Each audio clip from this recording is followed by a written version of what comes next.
Oh man, are we live? Well. What's up, everybody? Cool. Welcome to A Natural State of Mind Disc Golf Podcast. Myself, Chris Wyman, and my boy, Michael May. What's up? He's not on his mic, but you probably heard that. Yeah, he's loud enough. and yeah, boy, we're glad to be here chit-chatting with you. I just got back from Petty Jean Mountain for the weekend. Petty Jean. Oh, man. Up there at Camp Mitchell. It's so pretty up there. They've got like the best view from Camp Mitchell, and some friends of mine are running it up there, and man, I might go up there and do a little work in the future. So should put a course up there. It'd be very cool to see a course up there, you know. And they work a lot with the Robert R. Brown Foundation, which is for mentally challenged. And then they also, it's a retreat, so anyone can go and utilize the property, stay in the cabins. You know, a lot like the Windrock Foundation that's down the street. Yeah, you know, they can have their conferences there, whatever. So it's a cool, beautiful area, very serene. Brought me back to a balanced state. I loved it. It was happy good. for you, dude. Yeah, dude. I know you needed to de-stress a little bit. I did. Yeah, I did, man. And disc golf does that. It can. It can. It can make it worse too. I can tell. Yeah, you're right, dude. Actually, so I mean, that's kind of why I haven't really cared that I've been playing like ass lately, because it's just fun to play again. Yeah, you're just out there for the love of the game. Yeah, that's right, man. I was, you know, there was other things really in my life that were taking me away from the game that I had to deal with, but that's life. You know? Yeah, and I feel like we can all get a little wrapped up in our performance a little too much. Yes. I'm like that guy, yeah. I'm the king of that, dude. I'm not having a good day if I'm not playing well. Yeah. I care more about what's the saying? I care more about not losing than I do winning. Yes, I think that is the saying. I think that especially like this last half of the year it was definitely me to a fault, to a big fault. And I feel like especially here recently, like I've been trying to have a lot more fun with it, like going and building a new bag when we went to Moorheart and throwing new discs, not trying to take everything as sweaty, playing different kind of formats and stuff. And so I've really enjoyed the game here recently, not trying to just like if I go out there and have a bad day, it's okay. Right. Like imagine an off season with the pros. Or they, you know, they're not going out there and playing like they usually would practice during the season, right? They got to have some fun with it. Yeah, I don't think it's different for everybody. I think, you know, like there's still some people that are going out and playing C, B tiers, A tiers that are happening. Like they're just grinders. That's all they know. And then there's the guys and girls that just want to get as far away from the game as possible. And then you have probably a hybrid of the two that play every once in a while. And then you have some people that are kind of just super focused on like their fitness, and that's all they care about. Yeah. They don't really care about picking up a disc till you get closer probably to January, end of January. It's like Ezra Aderholt like that. Yeah. He's just in the gym all the time. There's a lot of people like that. Gavin Babcock, he does that a lot too. He works out a lot? Yeah. Okay. Yeah. Especially in the off season, trying to like get prepped for, you know, the strenuous season that is ahead. Right. So you work for him. So, I mean, compared to seasons before, is this a strenuous season coming up? Like the one we're about to have? Yeah. I feel like it's going to be easier than the last season. They say with the travel, it's going to flow a lot better. Yeah, well, it's also we also just don't have as many events. I mean, last year was crazy, dude. And This is somebody that works remote. You know, like we're in his office right now. Yeah, this is where I'm at every weekend watching disc golf coverage. Thanks again for letting us do it here. Yeah, of course. Wolford is sick, by the way. Yeah, he got mega sick. Flu or COVID or something. Hope you feel better, Wolf. We don't want it. I don't want you around me though, buddy. Sorry. But sorry, what were you saying? Yeah, last year we had too many events. I think anybody that you asked would probably say that. I think it was even exhausting for people watching, to be completely honest with you. It was like it was so backloaded. And so it was just like major, elite plus, major, and then the weeks that you think we should have off, we have like a silver event that, I mean, truthfully nobody. You were working a lot. Yeah, cuz you would have to either work the FPO or the MPO. Yeah, we would switch off every weekend or every tournament. So I mean, if we have an event, I have to be working essentially. Man. So yeah, we had like mid-30 events. We had the way that I quantify it is there were 4 weekends that we didn't have an event during the season for the entirety of it. Yeah, that's a lot. So, yeah, I'm excited for this year. Cool. Yeah, It'll be a good balance. I've and this is listening to other podcasts and a little bit of reading on some of the articles that I've read, but a lot of players too are going to make it a lot easier on themselves by getting rid of the vans. Yep, Gavin just did that. Yeah, getting vehicles that are they're way better for the road. They're way better gas mileage, a little more luxury, and it's to go for the shorter distance. But when they want to play, they're going to do Airbnbs at every location now. Get with 3 or 4 friends. I think that's the way to do it. I think you're going to be your quality of life is going to be a lot better than traveling and sleeping in a van. I imagine if you're doing it as a group, it can't. I mean, it still might be more expensive. I think they did they kind of broke it down a little bit, but really it's what are you like? What's your taste as far as an individual, right? Like, where do you want to stay? Yeah. I'm pretty easy. I could stayed in a little room this weekend. It was really comfortable. The bed was super comfy. It's all personal preference, I think, at the end of the day. But right. I don't know how they do it. I don't know how they travel from event to event in a van, sleep in a van. So more power to them.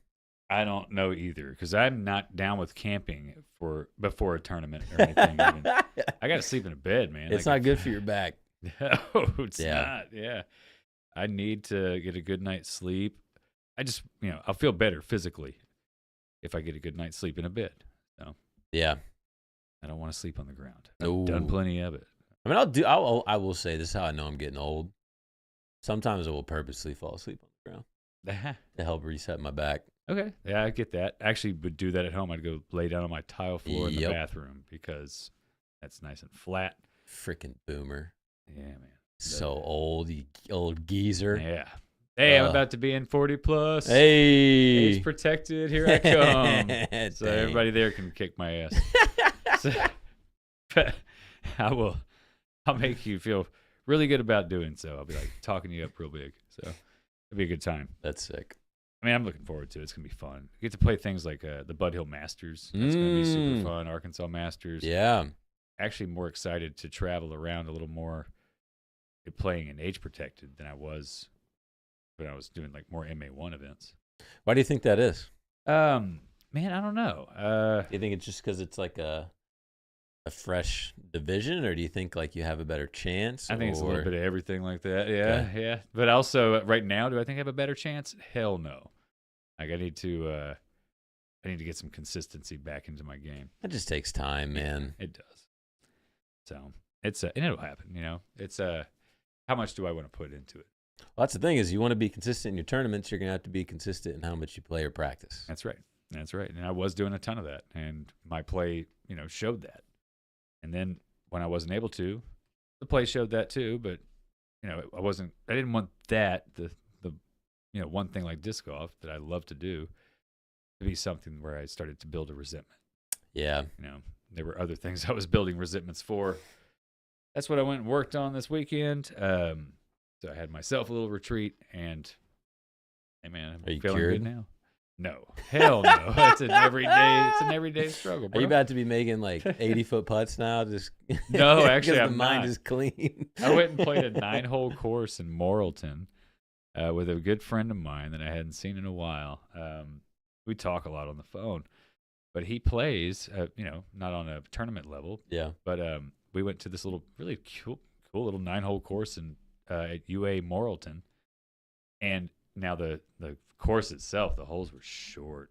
Like how short? Like jump putt short. Like hole 1 was a jump putt. Like 80 feet? Like, yeah, I can jump putt like almost 100 if I get the real whip on it. Okay. With the beat in Luna, it's got to be a certain one. There you go. A little extra glide and turn out of that but thing. I think it was less than 100 feet. Jeez. And I was like, no, we're not going to that. Not for hole 1. So we just safaried it. That's cool. And it was really fun to safari. Kind of make your own adventure out of it. That's right. That's fun. I mean, that's really all you need to do. Nobody says you have to play the design. No. And it was where they had the pins placed were great placements. Okay. So you could really, you could make up a really fun 18-hole layout there if you wanted to. That's fun. And especially if you're the only ones there. And we were. Heck yeah. I don't know how much that course gets played. So, but yeah, it was a good time. Good for you. And I was not making 80-foot putts. I was missing 8-foot. Could have lied to me and told me you were. I would have believed you. Oh, I'd been like, now you're never gonna make putts again because you lied about it. All right, player of the year. Who won? For MPO, the boy Vinny, aka Nice. his actual name, Calvin Heimburg. The Heimburg. The Heimburg.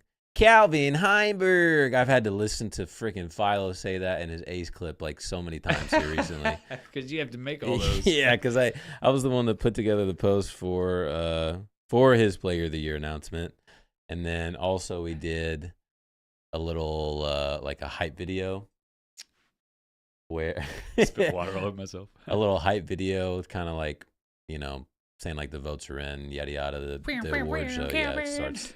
So I did that. I edited and constructed all of that, and the first thing, of course, naturally to open with is his ace. Nice. We tried to make it a little bit more fun, cut it down a little bit. We can't put it on one of your screens, can we? I mean, we could, but people, No. they couldn't see it. I could put it on this. You just look it up on the IG, man. look on the Instagram. On Disc Golf Pro Tour Instagram. All right, I'm gonna do that. It's got some cool music, you know. Got some cuts, All right, some transitions. dude. Okay, I gotta watch it. I mean, now. it did take me a second to edit. I'm not gonna lie. Really, the hard part with stuff like that is just trying to, like, the actual editing process of it doesn't take long. Right. The thing that takes long is the conceptualization of it. Okay. Yeah, Figuring that out makes how sense. you want things to fit together. And man, so you don't have to send that in to anyone to get it approved. Like once it's done, it's done. I mean, they trust me. Awesome. Yeah. That so was my like question. like that really. one, no, like I just created it. Like we have certain, like through working there long enough, like I understand, like we have certain brand standards and guidelines that we have to follow. Sure. And then, you know, as long as I adhere to that, I can kind of be, especially with something like that, I can be, you know, pretty creative as much as I want to. Right. That's awesome. It's just more of like, hey, here's the assignment. We want to just hype up the end of season awards and make sure that we include all the players. Because obviously at that point, we know who the finalists are. Right. At that point, we already knew who won. Nice. So that was like the thing that I also didn't want, is I didn't want it to, like, I wanted people to still be talking and thinking about like, oh, well, this person could have won. Because, you know, honestly, like, I think that was probably the debate of the year for MPO. Oh, dude, it was. Well, I mean, had in FPO my is a notes. no-brainer. In my notes, I had had to be close with Isaac. Yeah. Yeah, I don't know the totals. I don't know if that was talked about. That would be cool to see those numbers. But I imagine it probably was close. Just because, I mean, anybody you talk to, it was kind of split. Yeah. I mean, Wolford was saying the same thing, and he's like, That's his two guys. That's his two main guys. You know, Calvin's like his main guy.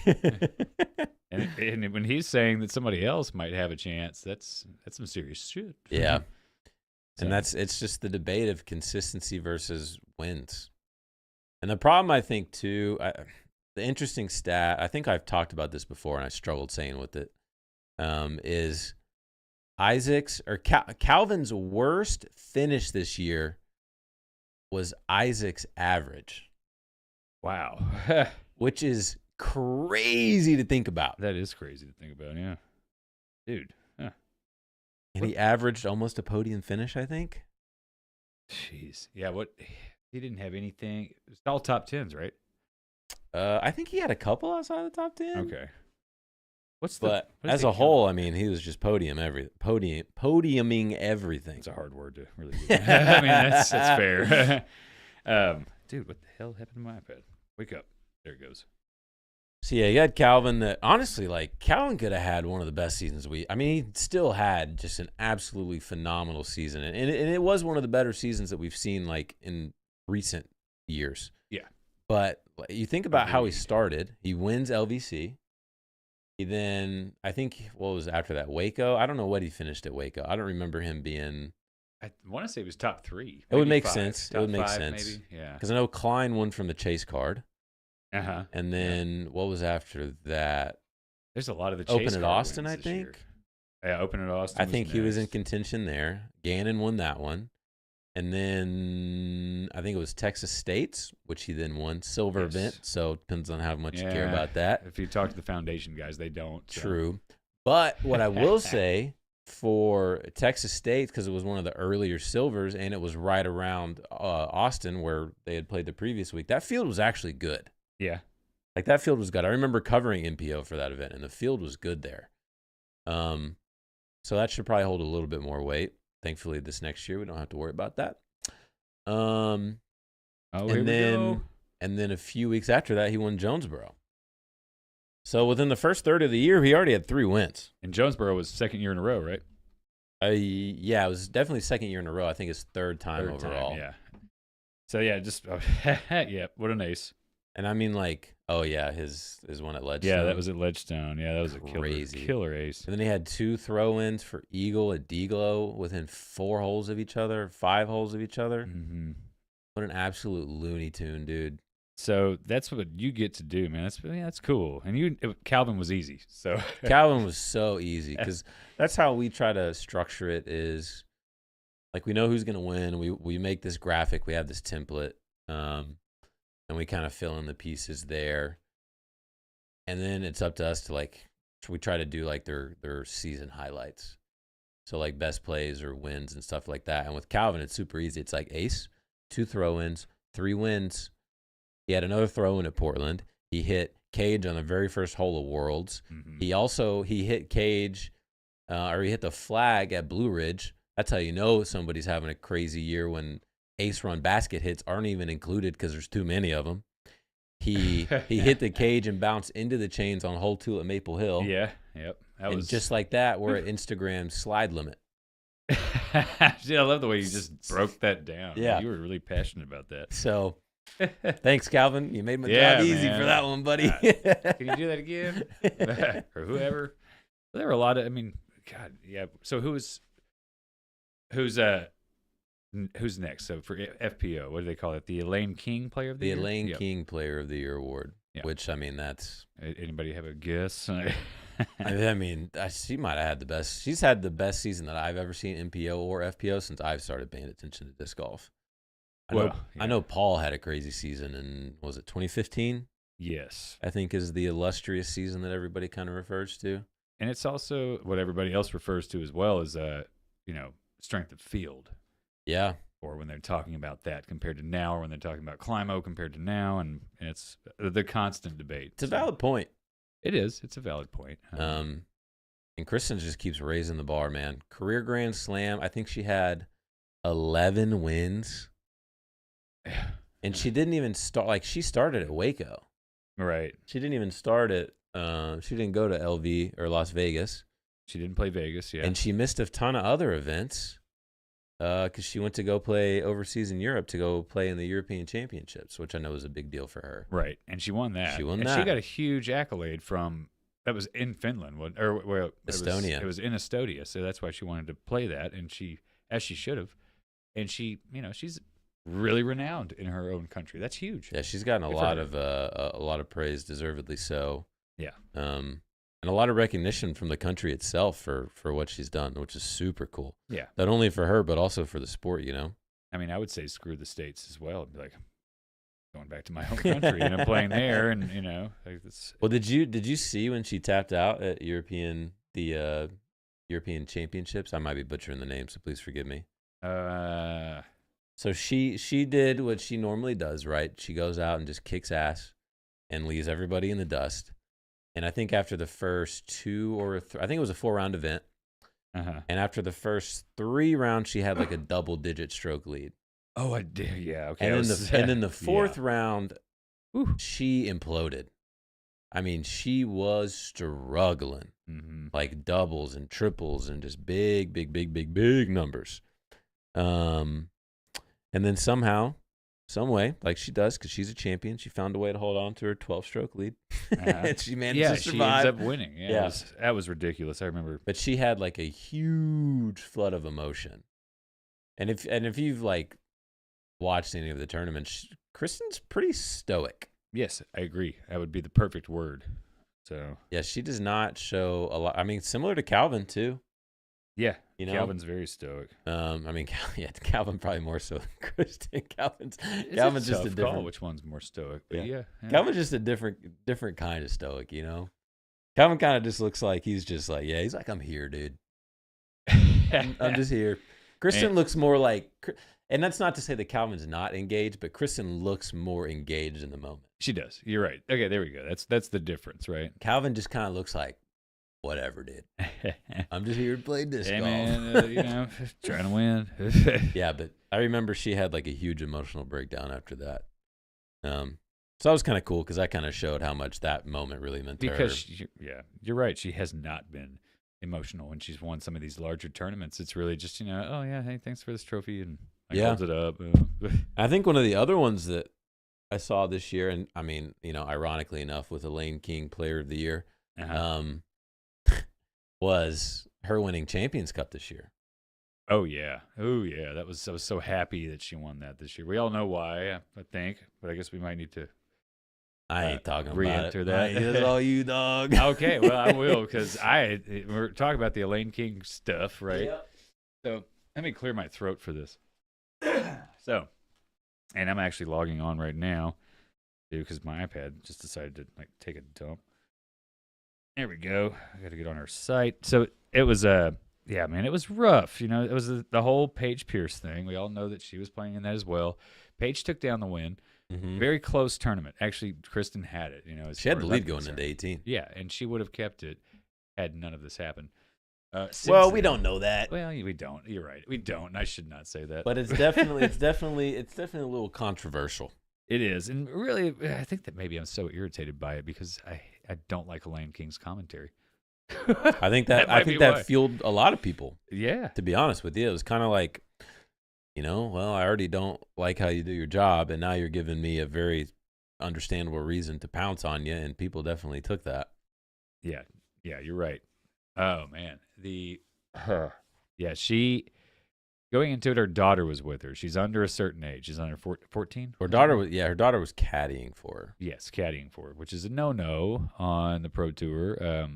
Obviously, it wasn't not really known rule.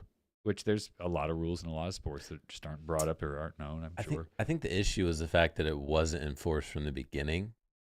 Yeah, right. And so then the issue is that Elaine was in the booth commentating and then sent out a text that then kind of was a catalyst for the action of Kristen's daughter getting removed off her bag. And the thing is, obviously she's from Estonia.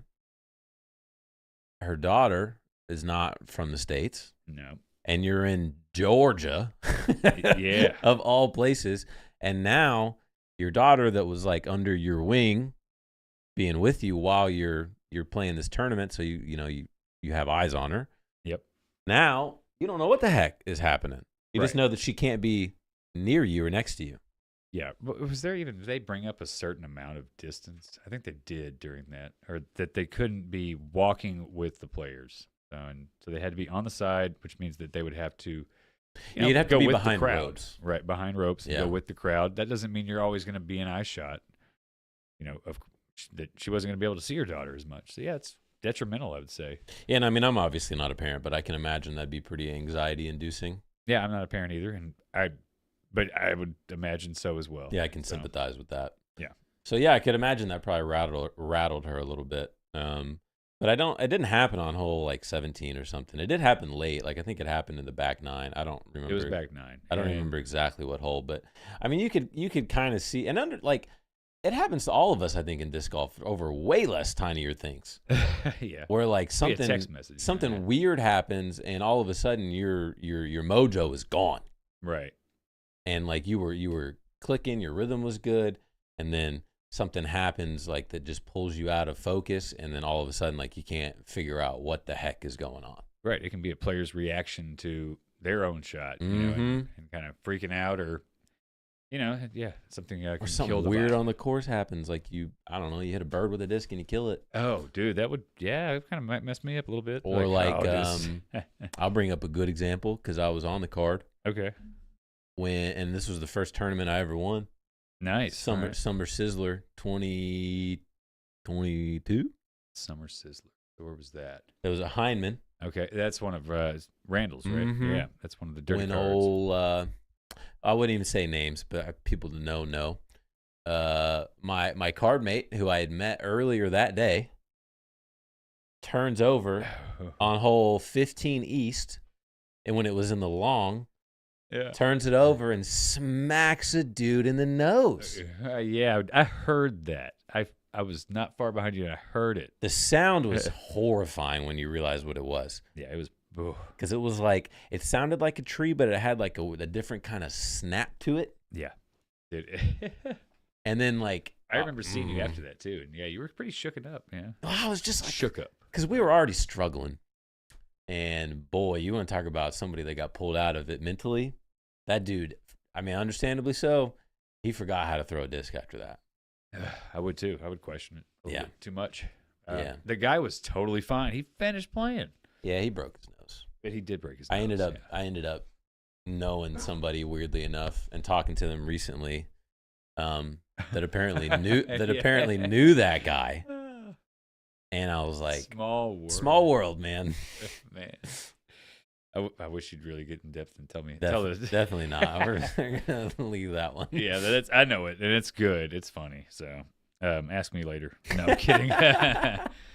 But yeah, and what was their response? Well, you guys found that connection between the two of you was the broken nose, dude. But yeah, going back to like the mental thing, just something like that happens and it just takes you out of it. So yeah, I can understand how that would mess with Kristen's ability to play a game, especially in a freaking major championship. Well, and then here's the other thing. There's not this all goes back to, like, we're talking about officials now. There's not an official that made that official ruling, That was players calling other players on things, right? I would hope that there's. I know last year when I was at Champions Cup, there was officials and marshals. That's cool. You got to go, by the way. Yeah, I'm so glad I got to go. R.I.P. to WR. R.I.P. You'll be back. A little easier than Rez. R.I.P. The person that sent the text, it was Elaine King, right? So in the booth, texted somebody down there. I guess there was a lot of speculation as to who, right? I mean, I'd heard texted a player. I don't know who she texted. Somebody though. I mean, that's the thing. Like, especially 2 years ago. I mean, disc golf's so buddy. Yeah, it is. Yeah, it still is. But less so. But especially then, very it's super clicky. Yeah, very clicky. So Elaine was in some clique. Kristen wasn't in it. What's also it's strange. It's kind of like, I don't want to make a direct comparison, but it's like imagine if I don't know. That wouldn't really make a lot of sense. I was going to try to compare it to like the Holland situation at like Throw Pink. Okay. Like with people in the booth having knowledge that people on the course don't have. Right. Yeah. So yeah, they can't relay that information, right? Yeah. It just is kind of like, it feels like an unfair advantage. It does. Unless it's applied for everyone. Right. And like I said, the issue with the Kristen thing was that it was not enforced at the beginning. I think then it's completely different. Right. So yeah, I think it's null and void at that point. So yeah, they couldn't. If it wasn't enforced at the beginning, they can't do anything about it at hole 16. They have completely changed. They've controlled the narrative. They've completely changed her emotional feelings towards the rest of the disc golf round. And really, yeah, like it's kind of an act of sabotage. And that's putting it, pretty harsh. That's your words. Yeah, that's mine. So I was actually kind of upset about it because a lot of people were. I wanted Kristen to win that, and I wanted her to beat Paige. So yeah, it makes for an interesting story. It does. And then good on Kristen being the warrior and the fighter that she is. She really wanted that one, and she came out and left absolutely no doubt from the very first round that she was winning that thing. It was a sick tournament. She won by, how much did she win by? She won by a lot. I have to look it up, but yeah, she killed it. Double digits, I think. Let me look that up because that's a good one to look up. So yeah, Kristen really, she made it pretty obvious that she was going to win Player of the Year. Here's an interesting topic that we can talk about. Okay. If you had to vote between Calvin and Kristen as overall Player of the Year, who are you voting? I still Man. think it's pretty easy. That's tough. I would say Kristen. You know why? 'Cause I think you said it earlier. Major Grand Slam. Well, yeah, she's just got, as far as the wins go. I'm not even looking at like strength of field here. And also, I give Kristen a lot of credit for bringing a lot of these ladies' more competitive side out. They've gotten better because of her. You have to. And Paul's. You can say the same thing for Paul and Ricky. Yeah, back in the day. Yeah. Yeah, they're a big reason why disc golf is like the youngins are as good as they are now. Right. Like this is just, the ladies were just a little bit further behind. And Kristen's the one that's brought that out. Well, before it was Paige and Kat. Yeah. And it was kind of kind of synonymous with Ricky and Paul. Really, they were kind of the really two good. that were always battling and going back and forth, and everybody else was playing catch up. And then now Kristen is kind of cemented herself and pulled so far ahead of everybody that it's like, you better figure out how to play the game or you're just going to be left in the dust. That's right. And they were all saying that. They all knew that. They were all very much aware of it. So I mean, you can't deny the greatness at a certain point. No, you can't. So good for her. And where is it? So we were looking up Champions Cup. Champions Cup. Real quick, let's jump into like what are the other ones that have come out that we can. Well, talk they've all about? been all come announced on. We did. Jomez did their little award show, which was actually pretty cool with I didn't watch that. with Germ and Yuli kind of announcing everything, and then I think Sexton chimed in for a little bit or did some like cold reads Right on. of certain awards. So they did our big awards like the DGPT end of season awards presented by OTB. Oh, good job, man. I've had to type that out so many times. Yeah, it's just ingrained now. Yeah. And then they also did their own kind of awards that I think they called the Jomies, Jummies, which is kind of like a play on, I guess you could say Foundation was probably the first in the disc golf space to do it with the Grippies, I think. Oh, is they the did name have of the that. Grippies, yeah. But That's it's what all called. it all kind of goes back to The Office and the Dundee Awards. Yeah, man. Yeah, it's classic. So we're all just stealing ideas from somebody else that's it, man. at the end of the day. Really, you're right. I actually said that the other day to some folks that were wanting to get into urban ag. It's like, man, use your resources, meet people, and Steal learn ideas from them and tweak their ideas. That's what we all do. It's In like, this day and age, with this many people making content, there's, almost zero original ideas. oh yeah, I mean that really is the whole thing. I mean, even with this, we've got to find some kind of niche to really. Yeah, you got to find your You know, originality in it. We do soaking and jump man. So I don't know. oh, I had a really good time on Friday actually telling a couple about that episode.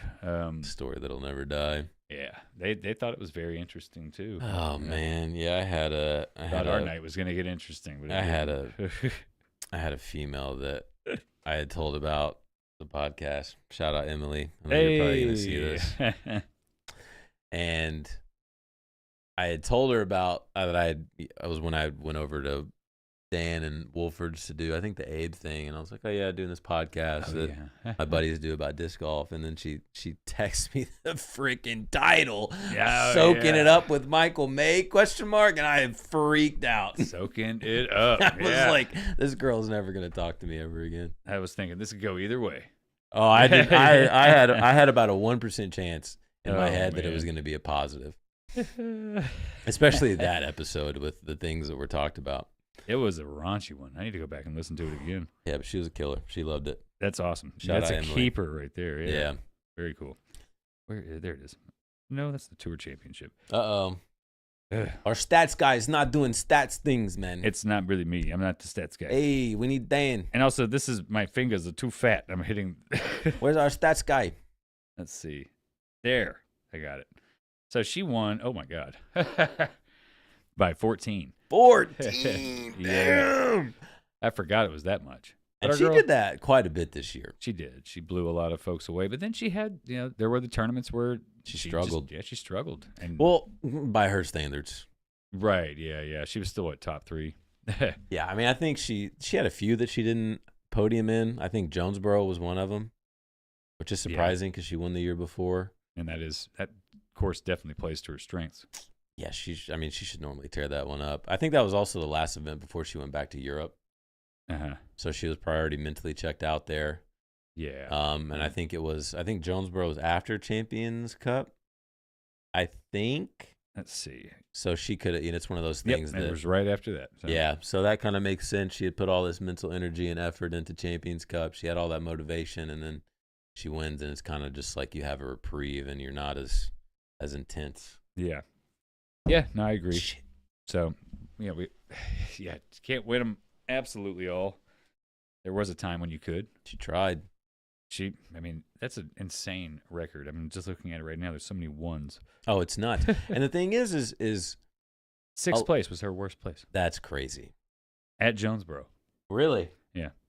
Wow, that's nuts. Our girl Kat won that. Congrats, Kat. Yeah, that was Arkansas cool. Barn Cat merch. That's the cool. I love that she won that. It's one of those moments that you couldn't write it any better. No.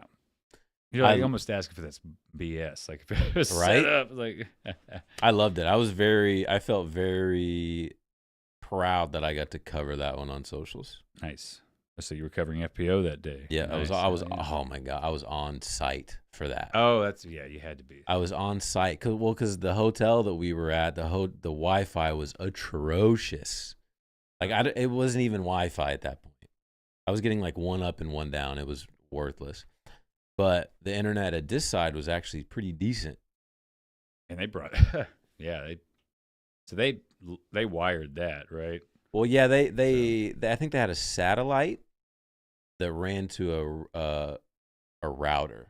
Okay. And the router was in a shack by old Hole 1. Yep, I remember the shack. That's where you would put your money if you wanted to go up there and play. So I remember, I think it was the second round that it rained a ton. Uh-huh. And I was in our trailer. Normally I would just have like my own little table set up with everything that I needed with my laptop. And it's still not great because I'm working outside. With everybody like yeah, but I have headphones on, so I'm like in my own little, world. It's very congested space up there. Yeah, it's different. It's definitely different than working here where I have like these massive computers that run super well and I'm focused and mega screens and all that kind of stuff. Yeah, you do have a nice setup here. That's for sure. So there it was definitely different. And then when it was raining, it was just super awkward. And I'm having to we have these little things, we call them pucks, that are little, essentially like 5G cell phone emitters. Oh, cool. They're like little mini routers that take the cell phone service and then transport that into like a Wi-Fi signal, essentially. So like you have some kind of connectivity. Yeah, and that's what I think that's what a lot of our broadcast units run off of.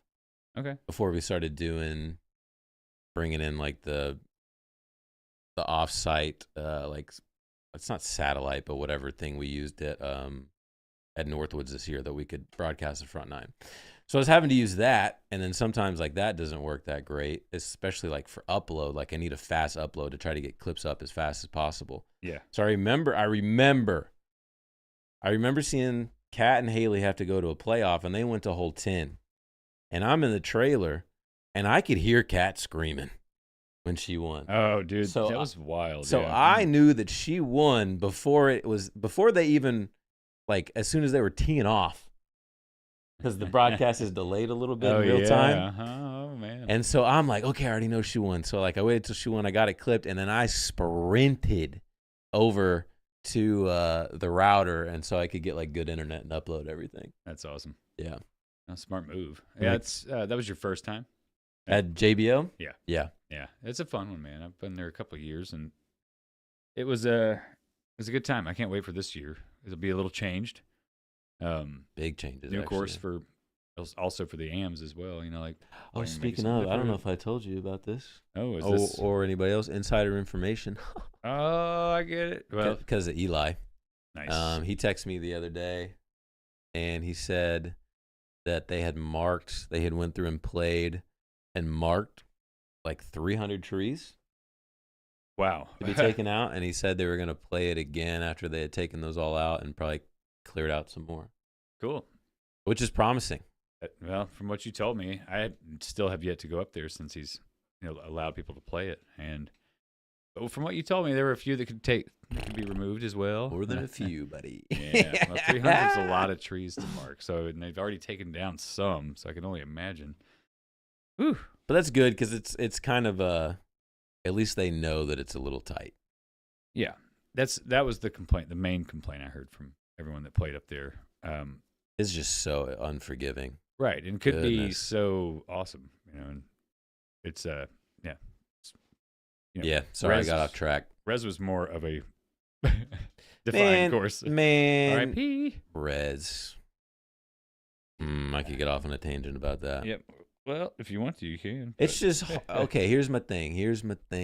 Yeah, say your thing with woods courses, because I know what It's. I mean, I say this all the time. If you're in the fairway, you shouldn't be punished.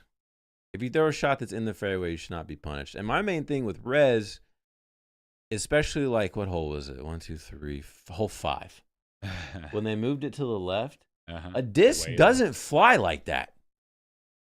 I've seen very few that would. No, do it that doesn't fly like that. The physics aren't there. It does not fly like that.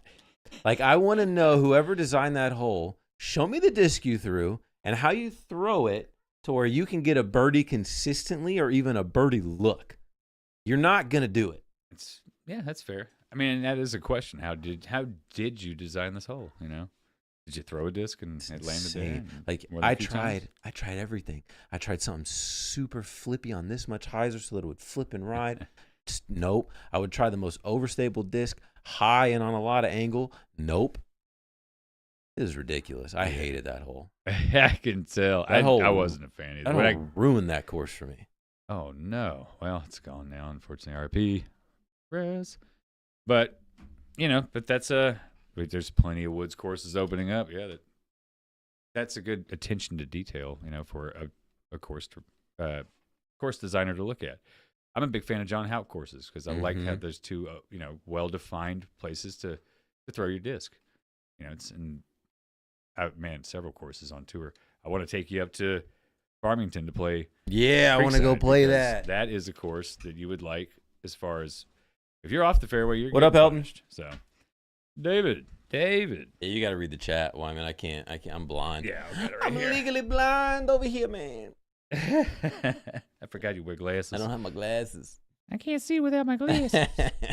All right. Well, what's the next category for? Oh, yeah, Tour. other awards. So the last one, we've been releasing them every day, essentially. On socials, we'll do MPO, then FPO. Spoiler, tomorrow's most improved. Oh, that's a good one. Can you guess who won? Most improved. Mm-hmm. Oh, It's already public, so it's not like it's a big deal. Okay, cool. Well, good. Because I have not looked because this weekend I've been focusing on self and trying to stay off the phone. Most improved. Think about it. Culver Dallin. Bingo. Yeah. Because he is awesome. I love Culver Dallin. Yeah. I want that bag. I'm getting that bag. Oh, his pound bag? I love that bag. I Yeah. love the color and everything about it. And it's small. It's a great bag. I forget who else was in most improved. I think Isaac was in the running. David said, "Can you Which kind start of makes over?" sense. Yeah. Oh, well, yeah. He was. Did he win one last year though? Nah, he went Idlewild. Yeah, the year before this one, right? Yes. Yeah. So I don't think Cole had a win. No. So that makes sense. Yeah, Cole really. I mean, he had a couple of, I think, lead card appearances last year, but other than that, he didn't do much. Yeah. And then this year, he played out of his mind. Yeah. He just seems like a good kid. He does. Yeah. He's making some pretty good content too. I like to, I haven't seen he any of does his seem like a videos. good kid. He's well spoken. He's very smart. Seems very smart. So Yeah, and he's a youngin. He's another youngin. young guy could Freaking take young over guys. the world of disc golf. Yeah, he seems like a guy that's almost, hard to hate. I love the way he throws. He's a power like hyzer flip thrower. That's if I had that power, that's how I'd want to throw. And he bombs. And he He's looks effortless throwing it. Crushes, man. Yeah. And he kind of doesn't have the most conventional form. No, it's very not conventional at all. I feel like him and I are almost similar in the fact that that's one thing I'm consciously trying to work on is instead of reaching out, like reaching behind me, Yeah. reaching out, give myself room. Yeah. Because that's like, I remember like that's what Eagle used to teach was instead of reaching, because if you're here, you don't give yourself, or if you're here, you're cutting yourself off. Okay. So you're automatically like, you have nowhere to go when you're here. Right. And that's why rounding happens. Whereas, like, if you see eagle, or if you want to go super extreme, you go Eric Oakley. Oh yeah. And I mean, He those guys pops it are way out. Yeah. here. And so the only thing they can do is they got all the room to pull it into their chest. You know, that's actually how I started throwing when I first started playing tournaments. Is I was pushing it out, and I would have a lot more snap. Yeah. So, and it was, and yeah, the rounding thing. I know when I've done wrong because I'll hit myself in the chest. Yep. Literally trying to throw the disc. I had a stage where I used to do that a ton. Yeah. And I had no idea why. Right in the tit. Yep. Right. Oh man, it would chafe. It's also like a lot of people think you have to like pull into your chest, I guess. Right. Well, you see a lot of It's because I guess it's the feeling that you want, but that's not really what you're supposed to do. Right. So on a lot of videos too, I thought I'd seen a lot of people really teach the rounding method almost to, pull straight back. Yeah. And yeah, I want to say, I mean, you get more seen spin videos if like you that. round. True. I guess it's good for certain shots. Yeah, I mean, like Cole, he rounds a little bit, like if you think about it. He does, yeah. And he gets a ton of spin, and that's why the disc flies so far. Same with Joel. That dude Joel Freeman puts a ton of spin on his disc. He does, man. Yeah. Oh, I like Joel's. That forehand, man. It's good. It's good. And he's got a lot of power. Yeah. When you look at him, you're like, nah. But that's what I'm saying. He's actually way bigger than I thought, too. Yeah, he's a tall guy. Yeah. So FPO. FPO. I don't know who won FPO. Okay. Good. I'm assigned MPO for these. Gotcha. Well, FPO, I'm going to say, because that has to have been released, right? Yeah, I mean, they've all been talked about. Right. I can find out for you. Thanks. I'm going to say, can't be Missy Gannon. She did too well last year. I don't know. David, who do you think it was? If you're still in the chat. Bum, bum, bum. Cat merch. Let's just say Cat. I know she won something. Cat was in the running. Okay. But no. Okay, well, I don't know. Ellie Smith. Oh, she won one of the silvers, right? Yeah. Kansas City. Kansas City wide open, which is cool. She's another girl local to Kansas City. So on a smaller scale as to what we were talking about with Kat. That was another event that this field of strength was not very good. No, it wasn't, and that course was killer. Yeah, I mean, that course, I would want to go play that course. I love that course. I love watching that course. That was one of the courses where the coverage was great because the course was so friendly to the spectators, but also very friendly to the crew. Yeah. And it was very easy to film. So it seems. Another category is Rookie of the Year. Oh, okay. Rookie of the Year. Let's see. Who's your guess? Crap. I don't know. Who the hell was a rookie this year? I know. That's kind of the hard part is it's like, what do we, because I remember like, didn't Juliana Korver a couple years back get like Rookie of the Year or something, even though she had played for 2 decades or something like that? Because she'd taken however much time off, right? Yeah, or she had never played like a certain amount of qualifying. There was some weird thing that made her eligible, and it's like, really? She used to play with MPO a lot. Mm-hmm. That's all she was able to play with. Yeah, we did a big stat, and I was the one that made it of that might have been what I was reading. Yeah, USDGC. I think she's the only female to ever cash. Yes, at USDGC. That's a cool stat. So that's super cool. Good for her. And yeah, I like Juliana Korver. So MPO goes to Luke Taylor. Discraft guy. Okay. He didn't play a lot of events. His main 2 that he was on coverage was MVP and Preserve. He was on lead card for Preserve in round 2, I think. Yeah, I'd have to go back and look at that. So he shot like a crazy round in round 1. The name is familiar, but yeah, I can't bring his face to mind. Yeah, he recently played in the Michigan State Championships, I think, and beat Kyle Klein. Oh, nice. Like a couple weeks ago. He's good. That's something to say. Yeah. Yeah. And then for FPO, Rookie of the Year for FPO. You might be able to guess this one.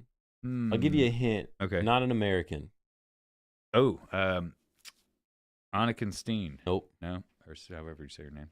Anniken Sten. Sten. Even though it's spelled Steen, I think. Crap. Let's see. And I don't know. Silva Saarinen. Okay. Yeah, Yeah. she killed it. She's good. Yeah, she's good. I'm aware of that name, and I've seen her play several times. So Her and I putting agree. is disgusting. Yeah, it is good. So those Europeans are killing it, man. Yeah. That's my only good putt right now is my shoveled Nicholas Antilla putt from like 28 feet in. Yeah. Final category really that's worth any note. The other ones is like second and third all-stars. Yeah. Is comeback player of the year. Comeback player of the year. Ooh. Ricky Wysocki. That's a good one. I mean, he did have a great season when everybody was like, "Oh, they're done," you Yeah. know, and then all of a sudden he starts winning. Yeah, Ricky's a good one. He was definitely in contention for that. Okay. So comeback player of the year is James Proctor. Oh, I like James Proctor. The And then- proctologist, as they call it. Yeah, I don't know if I'd be endorsing that nickname. if I were him, I think it's hilarious. Yeah. I totally would. and then it was. I know for a fact that one was very close with Yuli, Oh, okay. which I think is who I would have given it to Really? Okay. personally. And how did why would you say that? Like, what's your? Why would I give it to Yuli? Yeah, Because, well, I agree. He I did. am a discgraph guy. So. That's true, yeah. But no, like at the beginning of the season, he was kind of like he was dudding it up, Yes. Oh man. and then He was. Everybody kind of thought he was done. yeah, Yeah. and then the back half of the year, he qualifies for the freaking Tour Championship, Yeah, that was impressive. and he got. I think he podium or got top 5 at Idlewild. I don't know if he podiumed. Maybe he did I podium. think. Did he podium? Let me see this. He might have Got it podiumed. pulled up for PTGA, so that's. I know he definitely got top 10. I at love that he Idlewild. qualified, yeah, top 10 at Idlewild for sure. But he had a bunch of really good finishes that was able to get him the very last spot in the Tour Championship, Nice. which is pretty cool. Yeah, that is cool. That is saying something. And James didn't have. I guess if he won overseas, right? I don't think he won this I don't year. think he had any wins. Yeah, he just had a lot of nice finishes. And Which, James has been good. I mean, I will say, like, he had. I wish we had 2 categories for that. I wish we had, like, comeback and breakout. okay, yeah, that'd have been Because I feel like James would be a good breakout player of the year. yes. Because he had, especially the first 2/3 of the year, he was always in the top 10. Yeah, he was. He was always in the top 10, and this is his year that he's gotten to finally tour. Yeah, know, full like, time. Yeah, and he was a teacher, I think, before. Right? Yeah, So, he was a teacher. I don't know what he taught, but yeah. Yeah, good for him, man. And that's like a movie story. You know, your teacher goes to Be a professional athlete. yeah. Yeah, and he's a super, super nice guy. He seems like I like it. James I a like lot. his voice is hilarious. Yeah. He's Yeah. so deep and raspy. So yeah, and then FPO, who's your guess? FPO. This one is a little bit more obvious. I'll give you another hint. It's an injury route. Oh, so it would be Paige. Nope. No. Okay. Well, shoot. Paige was gone. Yeah, she was going early. It is. Crap. I'll give you another hit. Another discraft girl. Oh no. Dun dun Dang, I don't know. dun Man. dun. Yeah, you have to give me the answer on that. Valerie Mandujano. Oh, that's makes. I can't believe I forgot that. She's actually one of my favorite players too because of that form. Mm-hmm. Silky smooth. She came back looking solid, and then She won Idlewild, right? Yeah, she did. So that's a course that definitely plays to her strengths. Yes, Shot shape and galore. I don't know what she really did after that, to be honest. She didn't do much after that. I didn't think so. And Yuli's, you were talking about which one he got podium. That was. So he did actually, finish third in an A tier. Okay. Yeah, it's called the Carolina Clash, Okay. presented by DGA. Yeah. Not. He got fourth at Idlewild. Okay. Which Close. is great, man. And that's, a course that definitely, I think, plays to his strengths as well. But, you want to say, did he hear that kind of rhetoric and did it fire him up?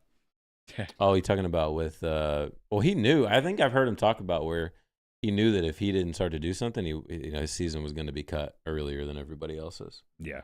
So I think that did kind of light a fire under him. And it's also like if you look at the front half of the year, at least majority wise, Uh-huh. The courses are really built more for bombers. Yes. And then when you get into the back half, you get the Idlewilds, the Maple Hill, the more tight technical. Distance isn't as important. Right. Like that 500 foot plus a distance controlled isn't as important as hitting a gap. Man, that's my kind of golf, hitting the gap. I can hit it during the time. Yeah. So I think that's it. All the main ones Cool. for the awards. I mean, we're only going to go into that. We're not going to make a 3-hour episode talking about every one of them. I'm pretty happy with how like everything was sorted out. Did you vote? No, not on me. I mean, certain ones it was player and media, and then other ones were player, media, and fan. Gotcha. I don't remember which ones were which and how they were divided. Yeah. I think player of the year was 50-50 player media. Okay. I think they did do a fan vote, so surely that I don't even know if they've added that up yet. I think like But well, no, that was all okay. part of it. Gotcha. I think rookie of the year, comeback player of the year, and what was the other one?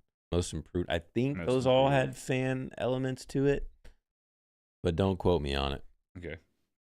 Well, it's I mean, I'm not surprised Calvin won. I did think that Isaac could pull it off, but Calvin did just start so well. So, and obviously Kristen was going to win. Yeah, I mean, Kristen's so obvious. Yeah. Calvin and Isaac, it could have gone either way. Well, yeah, I agree. So we'll segue into a little more with the Pro Tour. Well, it's for the near future with the Pro Tour, and that is Dylan Cease and Paul Macbeth. You guys may know that Dylan Cease is a pitcher for the White Sox, I think. Yeah, correct. I've heard a lot of good stuff with him on it. He's a big fan of disc golf, and he and Paul have hit it off, and they both have done very well in their respective sports and in their I was looking at those, trying to pull them up. In their they've made good money, so they've invested their money into the sport of disc golf, both of them together as partners, and are doing some disc golf course design. They're designing one that is going to be opening up soon called Cactus Rock. Sounds like a masterpiece, so I can't wait to see that. And then they're also, this one is about more so in Florida. The first course of the tour this year is at what used to be, and they call it down there, the Grand Canyon of Florida, and it's called Throw Down the Mountain, but that's not the name of Formerly known. this one. Formerly known as Throw Down the Mountain. Which I guess technically it's probably going to be referred to as an entirely different tournament. Like it's not going to be. Yeah, no, they're not going to name it that at all. Yeah, that's another. I'm sure a lot of people will call it that. Yeah. Another McCease owned property, I believe. Yes, McCease, that's it. You Yeah. got it. That's the name of the company. And that course is so cool. There's so much coverage of it out on the Disc Golf Guys YouTube channel. Good coverage, too. Yeah, I mean, I Really remember one of the best shots I've ever seen was Paul throwing. There's this par 4. It's like super downhill. It's like 700 feet, maybe 600 feet, something like that. And he just throws this crazy hyzer flip to drift to fade and just parks it. Yeah. But yeah, I've probably seen that shot because I've watched every bit of coverage on that we course will 'cause I love it. 100% be running that on the Pro Tour socials leading up to that event. I can promise you. Nice. That would be a fun course to go play. Yeah, so that course is beautiful. I think it suits up really well for the Pro Tour. I think it's also awesome that it's the first official event of the year, because I think we have an All-Star event a week or two before that that's also in Florida. Uh-huh. A different part of Florida, though. I think that one's in Orlando. Oh, I've never been there, but I don't think I'd like it. Yeah. So I don't know. I don't know where Florida, man. I don't know where we're doing it at. Okay. So you other gonna than be the down city. Hopefully. Yeah. I don't know my exact travel plans yet. That'd be cool. So, God, you'd spend like a couple weeks down there, huh? I hope. It is the week after my birthday. Party. So that'd be kind of cool. I did get to go to the All-Star event last year in Tucson. And that was really cool. That was my first experience with a DGPT Pro Tour event. Oh, nice. That'd have been a good introduction. Have It they was- been any good after that? Like, it seems like that might be the fun one. Yeah, I got to go to that one, and then Champions Cup like a few weeks after that, and then Jonesboro. Nice. And I think this next year I should be able to go to like 4 or 5 events. So I'm pretty excited. That's cool. So, did they allocate you a certain amount to go to, and you get to pick? Yeah, it depends. Like, obviously Jonesboro is a no-brainer, right? Yeah. Because I mean, I'm gonna be there either way. It's within driving distance. That shouldn't And- count for you, though. Well, I mean, if I'm there, I'm gonna be working. Yeah, unless I'm right, taking right. like time off. Good point. And then like, you know, everybody on our team is based in a different location regionally, so we kind of do it that way. Yeah. And then yeah, we definitely have talks of like, you know, what's your favorite event that like you really, really want to go to? And so for me, it's like I always say Deaglo or Ledgestone. Okay. 'Cause, Yeah. You know, this craft guy. This crap guy over here. He's got some really nice Ledgestone disc, actually. Yeah. And especially That's a good reason to like, go. man, Ledgestone going to play Northwood. Yeah. Did you get to Oh. play that? I would, yeah, if I was there. Oh, that's right. You didn't do it last year. Yeah, oh, no. dude. Yeah, you got to play that. I would even drive up there. No, I don't know if I would. Yeah, I probably would. If I was like really free that week, I would probably do it. Yeah, so we do get to have somewhat of a stay, and a lot of it is obviously work based. Or work focused. It's like certain events we have media days. So at media days, it's a lot easier for us to get the players wrangled and get on ground content because they kind of know the expectations that they're already going to be filmed and are already kind of in that mode. Yeah. There's other events that we have other media obligations at that we have like certain equipment at that makes social videos and on ground videos a lot easier. So there's a lot of factors that go into it.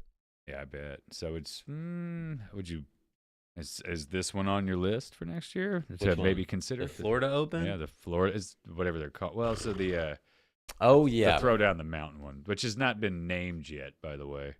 Well, we did have another cool thing in the sport of the in the sport is we had I would call it a big sponsorship Yes, this is huge, actually. in the I form remember of texting you and Wolford about. Yeah. saying we got to talk about that. chess.com Woo! sponsoring whatever the actual name is. Yeah, whatever that ends up being. Yeah, I've actually heard some rumors about some stuff, but I'm not going to name anything.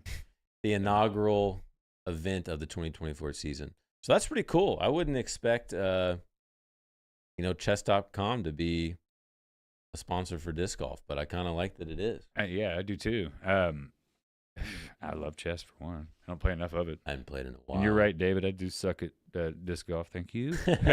He also said that Yuli said it himself that this was the year in a long while that he's actually felt good. Nice. Good for him. I'm Yeah, sure I healthy remember him too. saying that. Yeah. And man, he got married. Yeah. Yeah, good for him Ricky's as sister well. is very attractive. So yes, very good. Congrats. I'm super happy that they're starting in Florida. They're not in Vegas. Vegas is back on the list now, but we'll just not even talk about that because it's way down there. Florida makes sense. The weather's going to be good that time of year. Maybe rainy. We haven't had an event in Florida. Yeah, they've always had good ones in Florida. They're just always that lower tier, right? Yeah, You know, I there's- was in that A tier. A tier, maybe silver if they've even had one that's silver there. I don't think so. I don't think they have either. I don't think so. And what it can attract. I mean, it attracts a ton of players. They're already down here in the South.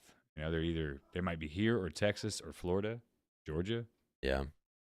And Well, I saw on Instagram the other day. Speaking of Florida people, I think it was at the Throwdown the Mountain course. I'm sure that Paul is going to go through and do a whole bunch of design changes and Yes. fine tune it, and it's probably going to be incredible. But I saw on his story that he was having Calvin help him build tee pads, Oh, that's cool. which makes sense because if you don't Yeah, know, that's- Calvin does that's have a funny. degree in engineering. Yep. So it's like if you're going to pick anybody to build a tee pad, he's probably the overkill guy to do it. And have you seen how his foot looks like it breaks every time he throws Yeah. the disc on the tee pad? So I agree. It's a good choice. So that was kind of cool to see. So they both almost got sued with that Oh course. yeah. You know, they bought it.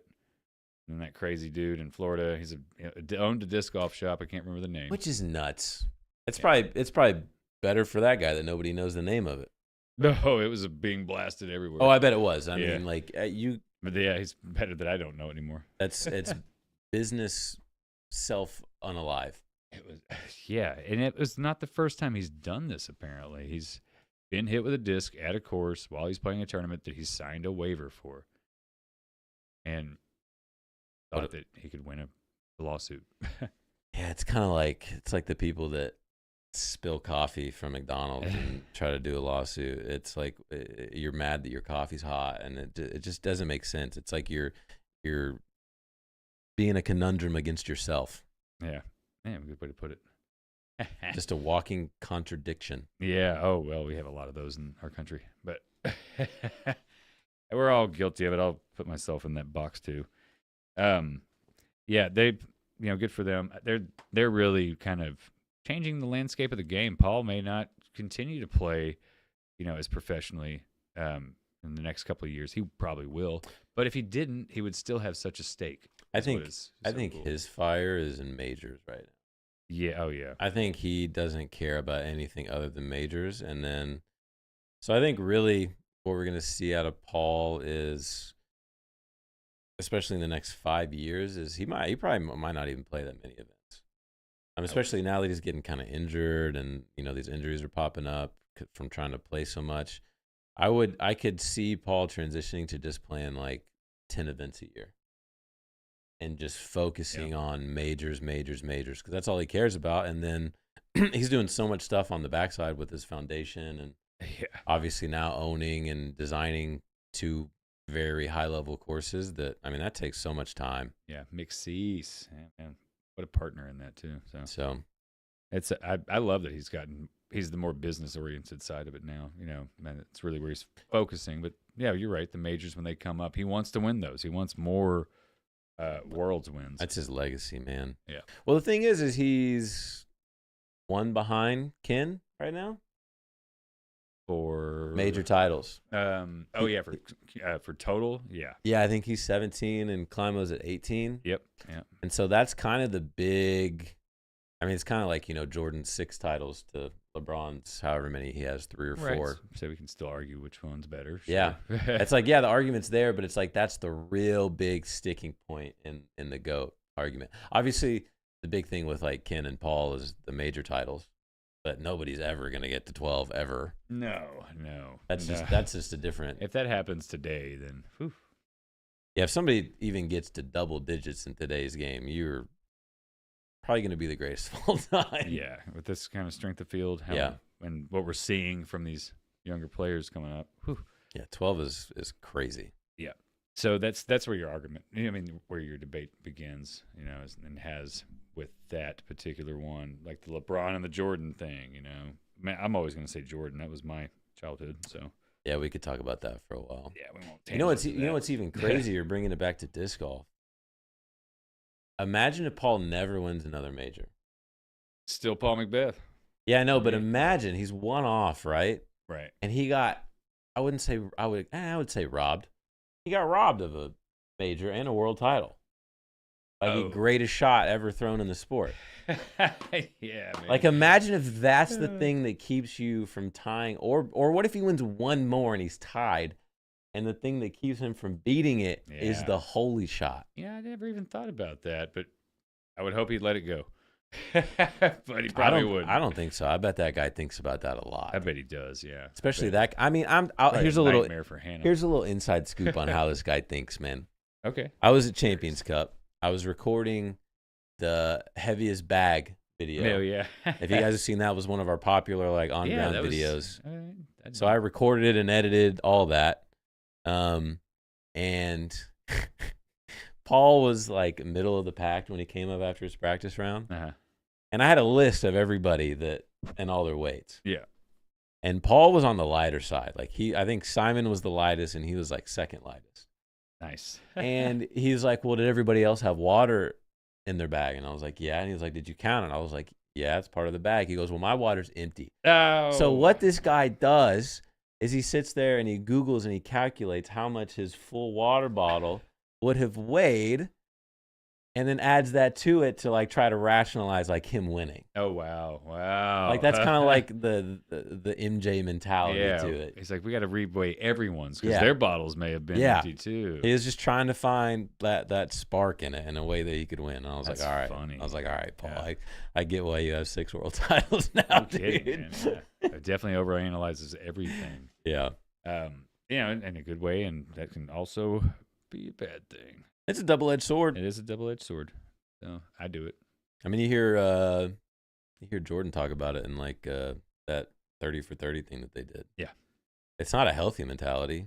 Dear No. God, I'm a crazy competitive person, and I can't imagine on that level. Yeah, you can definitely, you know, use it for, you know, a lot of positive, but it's a constant, you know, daily process. I mean, you right? got to be a psychopath. Constant work. No, you do. Yeah. Look at guys like Kobe. Yeah. That guy was a psychopath. He was. And you have to be. To be that good and that structured, you have got to think like a crazy person. You're right. You're totally right. I mean, to be that disciplined, you know, get to that point. So It might be beyond discipline, dude. Like, Yeah, you're probably right. to be that like delusional to think that you can win at everything and be the best and then have to go and prove it to yourself, not healthy. And yeah, it doesn't sound good at all. But we love them for it. And that's the thing is we also kind of, We praise them for it, yeah. And Yeah. so it only, you know, increases the behavior or the Yep. need to do better, you know, for them. And Yeah. So we're only hurting them, really. But yeah, that was a really good point. Yeah. Actually, we were talking about psych earlier, so and that kind of flows right into that. Yeah, yeah. The psychology of sports is interesting, It's man. very interesting. Yeah, man. I mean, I've had, you know, I was way more competitive in my younger years, and then things just got in the way of sports. So Yeah. that type of thinking diverted over to what I was doing more so, which is workaholic kind of Yeah. stuff. You know, You put all your time and energy into that and Yeah, try to and be I as good can- as you can. it hurts me and sometimes. So yeah. Yeah. That's why I'm kind of glad I have disc golf because that was disc golf literally is my competitive outlet for sure. Because I mean, I was like that in high school.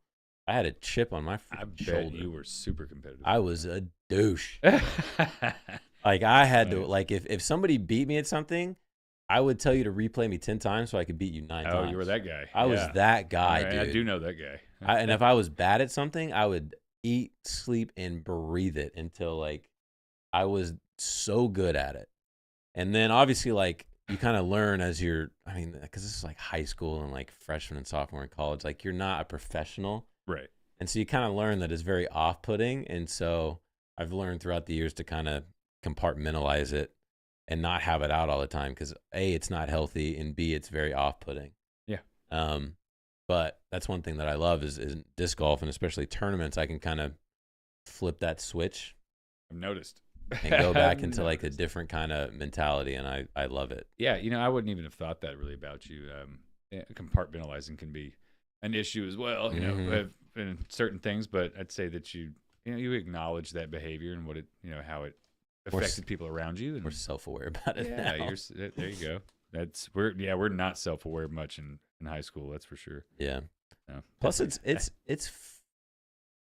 a different feeling when you're super competitive and locked in like that, Right. and it's hard to explain. Man, I think you did pretty well, like for that. But yeah, there's more to it for sure. But like And- when you have a moment that's like do or die, everything's on the line. Last hole in a tournament, big putt, tight drive. You know you have to do it, even if the odds are 1 out of 100. uh-huh. And you just like go into this zen-like state where it's like no matter what you're gonna do it.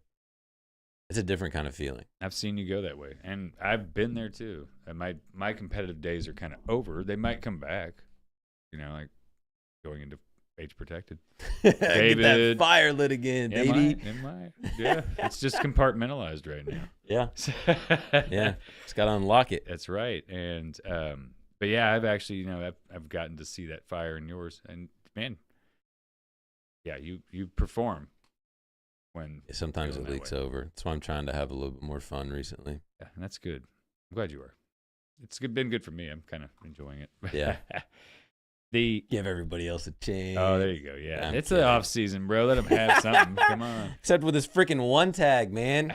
Oh yeah, we gotta do something about that. Golly. Tried You want to- to know the courses I've had to play to defend my freaking tag? Yeah, I do, because I'm gonna name something in a minute. Sherwood, when I initially was the one that I played to get it. Okay. Moorhart, twice I think. Sherwood again. Tees, which wasn't even a good tees round because we all played it horrifically. Yeah, that was. Ugh. And then Sherwood again today with Jesse. So you get to call the round. Is that how that works? Yeah, you're the lowest tag, so you get to pick the place. You get to pick the place, and you get to also pick the rules. Okay, but that's not how it ever works. It's always people just going like, "Hey, you want to play here?" And then I get there, and it's like, "Oh, by the way, we're playing for tags." They're treating you. You're the new PFAR, so That's how it was with Jesse today. He asked me to play, and I was like, "Yeah." And then we get to like hole 3, and he's like, "Oh, I was trying to get that one tag." I was like, "I didn't even know we were playing for tags, dude." Oh man, yeah, you got to bring that up at the beginning. And yeah, he pulled. I'd pull that one on you too. Like, hey, by the way, hole 17, I got you by 3, and By the way, we're playing for tags. So, good job holding on to it though. All courses that are not. go with it. I mean, that shows you how good of a player you are, right? It's been nice. Yeah. I was talking to Jesse about that today. You gotten better at woods courses, haven't you? I have. Like it's something that I kind of got away from for a while. I know we've talked about that before. But playing Sherwood as much as I have, like I shot 7 or 8 down today on Sherwood. Damn. And I had That's four bogey strokes. That's really good, actually. I took a double on 14. I bogeyed hole 3 because I had a 30-foot birdie putt, and it hits the cage and rolls down to the creek. Yeah. Oh, yeah. It won't stop like halfway. It's going all the way down that thing. So I had that, and then I bogeyed another one. But yeah, 7 or 8 down with 4 bogey strokes. I was happy with. That'd have been dope if you'd have made that creek putt. Oh, I had no chance. I had to throw a forehand Annie to get up to the pin again. I believe it. Excuse me. But yeah, the game has definitely, as far as wood stuff goes, it's improved a lot, and I felt a lot more comfortable at Sherwood as of late. Yeah, just keep going with it, man. But now you know. If you're just not feeling a woods course, you're like, oh wait, no, I get to call the course, so I'll call it. Ain't We're nobody going to gonna play me at Persimmon. Stone Links or Tees or anything. And, So hey, I will. I know you will, but you're out there to have fun too. I know, but I wouldn't mind the tag. I wouldn't mind it. My thing is that I just Thanks, David. whoever beats me, I want him to earn it. Yeah, I agree. I don't want it to be on some because I wouldn't want to get that's why I felt so good about getting the one tag because I got it at freaking Sherwood. Yeah, that's a fair point. And man, yeah, we were playing at Hyman for it. I would have felt bad if I was playing super well and you were having this rough around as you were, but I would be playing shitty. So, I would be able to live with that. Yeah, it was. That's on me. It's not you. That's true. Just If I 'cause I was play playing bad. crappy and you were playing crappy and I ended up winning off of like technicality or some BS. Yeah, that would suck. That would hurt a little bit. Yeah, I would feel bad. And I'd probably just let you keep it. Nah. You wouldn't let me give it to you. Yeah. No, I would give it, and then I would just make sure that I played you very soon so I could get it back. Yeah. Are you round 2? Anybody? Yeah. So yeah, man. You can call the rounds. You get to call the rounds and the course. That's good to know. Yep. Okay, didn't know that. There's no power if you got a shitty tag. That makes sense. Sorry. Speaking of Sherwood, sorry to cut you off. No, you're fine. Go ahead. David played hole 15 Oh, today, yeah. buddy. What? So? I parked hole 15. No, you didn't. You I lying did. bastard. I did. I actually did. I put it to like 5 feet. I took the purposeful inside route. And it was the only time, I told Jesse this, it was the only time I actually felt good about a birdie on that hole. Dude, that's awesome. Because it finally felt like I meant to do it. I've got to see this hole, man. I've got the whole week off, so I'm definitely going to play there. It's still not perfect, Okay. but I can finally release a shot and go, that's a good shot. Okay. So you threw the shot you intended, Yep. and it went where you intended it to go, Yep. and it parked it. Yep. Awesome. First time I've ever had that feeling on that hole. Yeah, I know you never have. It was weird. Very cool. All Yeah. right. I'm really excited to see it then. You know where I wanted to play recently while I was driving home from Petty Jean? Where's that? Because I had to run into Morrilton, so I took 40 back. Okay. Usually I'll take the scenic route, Highway 10. And I was really feeling PR. All of a sudden, I was like, maybe I'll go to PR sometime this week.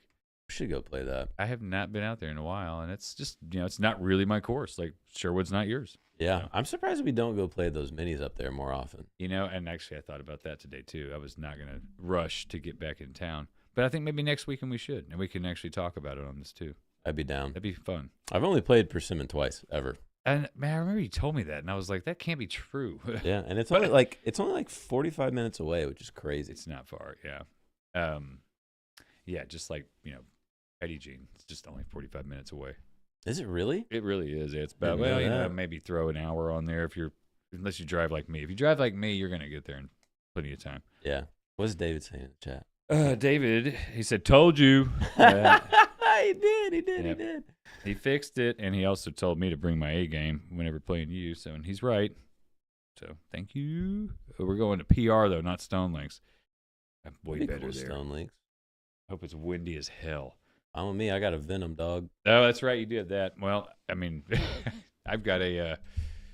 What do I have? I got several PD2s. For me, that's like a Venom. There you go. It's all relative. Yeah, right. Dude, yeah, Florida's starting off. It's gonna be fun. I can't wait to see the first tournament of the year on the old Throw Down the Mountain course. See how they've restructured it. Jonesboro's getting the same thing as far as a redesign for numbered holes. That's it. It's not. Yeah. But Big switch ups this year. Yeah, big switch ups. Which is exciting. So you said Orlando's where All Stars is. I believe so, yeah. Yeah, it just makes sense, I guess. I don't know what course, or I don't know if we're gonna do, because for last year it was a temp course basically. Oh, right. It was at a resort. Where was that last? It was in Tucson, you said. Tucson, right? yeah, at the El Conquistador resort. That sounds very nice. And it had it had 2 golf courses on the property, I think. I bet they were nice courses too. Oh, dude, I mean, the views are just so good. It was really nice to watch. Those views were so good. And we turned the 9-hole course into the course that you saw on coverage. Okay. But it's only there the week we're there. Right. Like the first day I played it was 2 days before the event. Cool. Did you get to play with anybody? I didn't play with any pros, but I played with like a lot of the staff. And like when you're there, you talk to all the pros. Yeah, they're all just warming up and stuff. Yeah, Mike's met a lot of the pros. I think that's pretty awesome. So. And I have not been upset by any of them. They've all been really cool. Nice. Like, I think pretty much everybody that I've met has been exactly like you would imagine. All right. Very cordial, and yeah.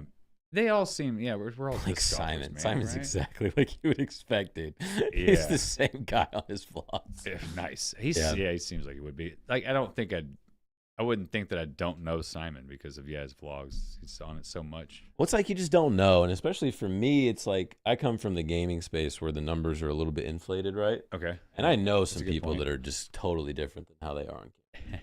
Like I have recorded with people that when the cameras are on, they're a different person than when the cameras are off. Sure. Yeah. I mean, they're psychopaths. And it's scary. Yeah.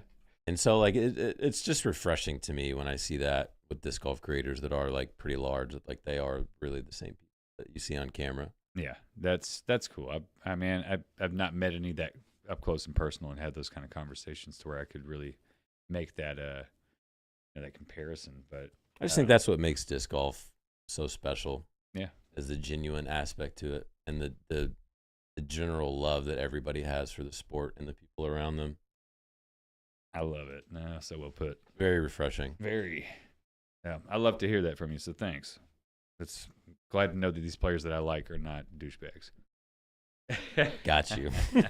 Man, where's the what's after All Stars? So they're doing All Stars is first, and then they go Florida. Florida. They do what is after Throw Down the Mountain? Although that's not the name of it, by the way. It's chess.com some. I think Discraft's also sponsoring it. Would make sense with Paul. Yeah. I don't know the actual official event name. And I think after that is Waco. Did they come all the way to Waco? Is that right? I think. Yeah, I think you're right. Because it was going to be Champions Cup. No, I think it is because I remember seeing. No, I think Champions was going to be after Austin. I think because I remember I saw a video recently of Drew Gibson talking about how he's not going to play Florida and he's just going to go to Waco because he's in Arizona. And he's like going all the way there just to come all the way back to Waco is just kind of like not worth it. I think he could probably afford it though. Yeah. But whatever. We won't get into that. And I did say that earlier. Never mind. I'm not going to say that. So yeah, Waco. And Waco's going to be a 4-rounder this year. Nice. Yeah, I did know that. I heard that. And I think that's great. I love that. And they're bringing another course into it, right? I don't know. I thought I heard that. I know there was rumors about that last year. Yes. Which would make sense with it being a 4-rounder. Yeah, they should, right? To do a two on the Beast and then 2 on whatever. I think they were gonna like make one or something. It is an Elite Plus. No, I think you're right. I swear I heard that. I swear Brody and Ezra have a video on their channel of them playing it. Yeah, I think you're right. I think they do. I don't know if that is confirmed. Yeah, but I think like back then it was the rumors and the potential because I think they went out and played it with the tournament director of Waco from last year. Okay. And they were kind of like talking about the vision.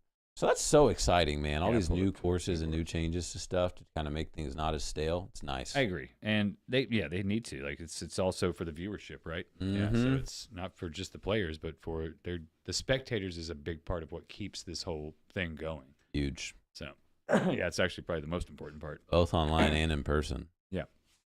Which they're doing great stuff online. So, and from what I've seen, they're seeing what works and what doesn't for courses. Yeah, speaking of online, I don't think we talked about this. I don't know how I forgot about this. Uh-huh. DGN 2.0. What is that? Did you not? Oh, you missed that because you were all unplugged. I was. We have a new DGN, man. What? Yeah. Do I have to pay for it? No, I'm kidding. I mean, it's the same as before. I think Right. There's some slight differences. So, yeah, tell me more. So we were with Vimeo. Okay. Yeah, I knew that. And, Vimeo has some pitfalls. Yep. Say no more. And so now we are with Insys, which is an Amazon AWS service. Okay. What does that mean? Just like we'll be running off of their servers and stuff. Okay. Sorry, and technologically challenged. Well, it's pretty much like I think it's very similar to like when if you watch like Thursday Night Football. Okay. Amazon Big step Prime. up then, yeah. Yeah, if you go through and you look at the app, it looks a lot cleaner. It looks more professional. I think the searchability on everything is so much better. I think it will add a huge value to viewer experience, both in quality. That's the other thing is now we're able to go up to 60 frames per second instead of 30, which me being a big production nerd makes for way smoother video, especially in a sport like disc golf where you got a very fast moving object. Right. It's going to make it a lot smoother. My big concern when I hear 60 FPS is that requires more bandwidth. Okay. And we obviously, like, it's not a secret that at certain places that we've been to, like, we're already struggling with bandwidth. Yes. So, that like, has been the main thing. Yeah, like requiring more. I mean, I have 1,000% faith in our crew, our production staff, and our on-ground like ops teams. So I guarantee that they already have a game plan for all of that. But we'll just have to see how it all works out. This is an Amazon company? Yeah, AWS, Insys, Video Technologies. The big thing, here's the big thing. We can now pause and rewind. That's huge. So will that be used as far as? Well, I mean, it's on the user side. Okay. Gotcha. I mean, we could always. What I was talking about. We could always like go back. Right. So you know what I was talking about though, like in a live setting, could they use the replay for? Oh yeah, they do that all the time for that in the broadcast booth all the time. So, but what I was more getting into is the Holland Hanley thing. I see. Yeah, I mean, that probably would have been a more popular reround spot. Yeah, if it was available. Yeah. So there'll probably be a lot of them this year now. Well, that's cool, man. I'm excited to hear that. There were some issues I had last year with DGN that kind of we hadn't paid that much for it. There was the big argument too that It's not a perfect product. it's not. Yeah, it's okay. Yeah, I didn't pay much for it, so it didn't drive me nuts. I think this is a big step in the right direction. I'm very excited. So I know what he's talking about because Mike just changed my phone over to to a better what was it? Speed. Oh, you're talking as about far- the yeah. camera settings. Yeah. Yeah, Get you that 4K 60 FPS, man. he did, man. Yeah, so it was and it's very nice. Thank you. You're welcome. I made some cool videos this weekend. With Happy that my nerd technology can help everybody out. Yeah, I mean, My nerdness. mine would be organic farming, so that's pretty nerdy to a lot of people too. You gotta have your nerdy traits, man. Yeah. You gotta have the things that you're passionate about. That's right, man. It's what it is. Nerd being a nerd means being passionate. And being a nerd is freaking cool. And it is freaking cool, man. If you're not a nerd, you're a nerd in the worst way. yeah, go watch the movie Revenge of the Nerds. Revenge of the Nerds. You win. Man, we've kind of covered everything we wanted to talk about tonight. You got anything else you want to jump into? Because we could totally do that. You want to talk local stuff? Yes, I'm actually Probably the pulling only that thing up we haven't right talked now. about. Oh yeah, because there's a good, another good. Congratulations, Jesse Moore. Since we had him on last weekend. He did a post recently too about the Grinch and the totals and all that. So that's awesome. Way to go. Yeah, good on you, buddy. Yeah, do better. You know you can do better, so you gotta do better. Disc golf. Good job, JMO. There's another one coming up in Mountain View. Another charity one? Yeah, there's another doubles, and it's Jason Newman running it. Nice. It's he started it. I think he started it last year. It might have been the year before. I think everybody plays blues. You played at Mountain View, haven't you? Oh, you should go play that. We should Dude, go up I there. don't travel anywhere. It's on Sunday. Let's go. This Sunday? Yeah, I think Or JMO next and I Sunday? are teaming up, and we'll probably be do better or something. I think so. We Who can wanna do be that, my JMO. partner? Who wants to be a partner? Hey, who want to be my partner? Yeah, who wants to be Michael, my partner? David. What's up? I don't know if Wolford will be recovered by then. So Listen, me and Wolford gave it a good run at Grinch, but we were not victorious. no, and guess who was when they were partnered together? Who you? Me and Wolford. At the Grinch? No. We didn't play that together at the Grinch. Who did I play with? Jesse White and I won 2 years ago. Yeah, you were telling me about that. Y'all had some Yeah. crazy scores. We did. Yeah, I was throwing better there, pushing the arm out instead of back here. That's what it was. There's something to it. I don't know if me and Wolford have ever won as a doubles. Well, you guys could for sure. Wolford and I won. We've won several But we like minis, double minis, in wooded conditions. we never That's our play. thing. We always play really good. Like I'm never mad Yeah, y'all when I played play with awesome. him. It's just also like we're playing against two really good people. It's like always Abe and Mike. And that's Yeah. a hard like with me and Wolford. It's a hard one to beat. Yeah, I mean and man, when you do it, when you beat them though, man, boom, feels Good fun. feeling. Feels awesome. So we have, that's gonna be Sunday for Jason Newman's up in, and man, dude, Mountain View is beautiful. Up Time does there it for start? one. I want to say it's a 2-rounder, I think, or it's. Oh, 2 rounds. Yeah, let me look at it. real That might quick. be tough. What you got going on Sunday? Oh, I just we got- would have to. We I talked. just got barking boys upstairs. I see. I hear them up there. Yeah, it's a drive too. Mountain View's not that far, but it is a drive. What, 2 hours? It is. Yeah, about 2. About 2. I'm not. I would say the way I drive. There's a couple of routes you can go. The quickest way would be to go up towards like you're normally going towards Harrison.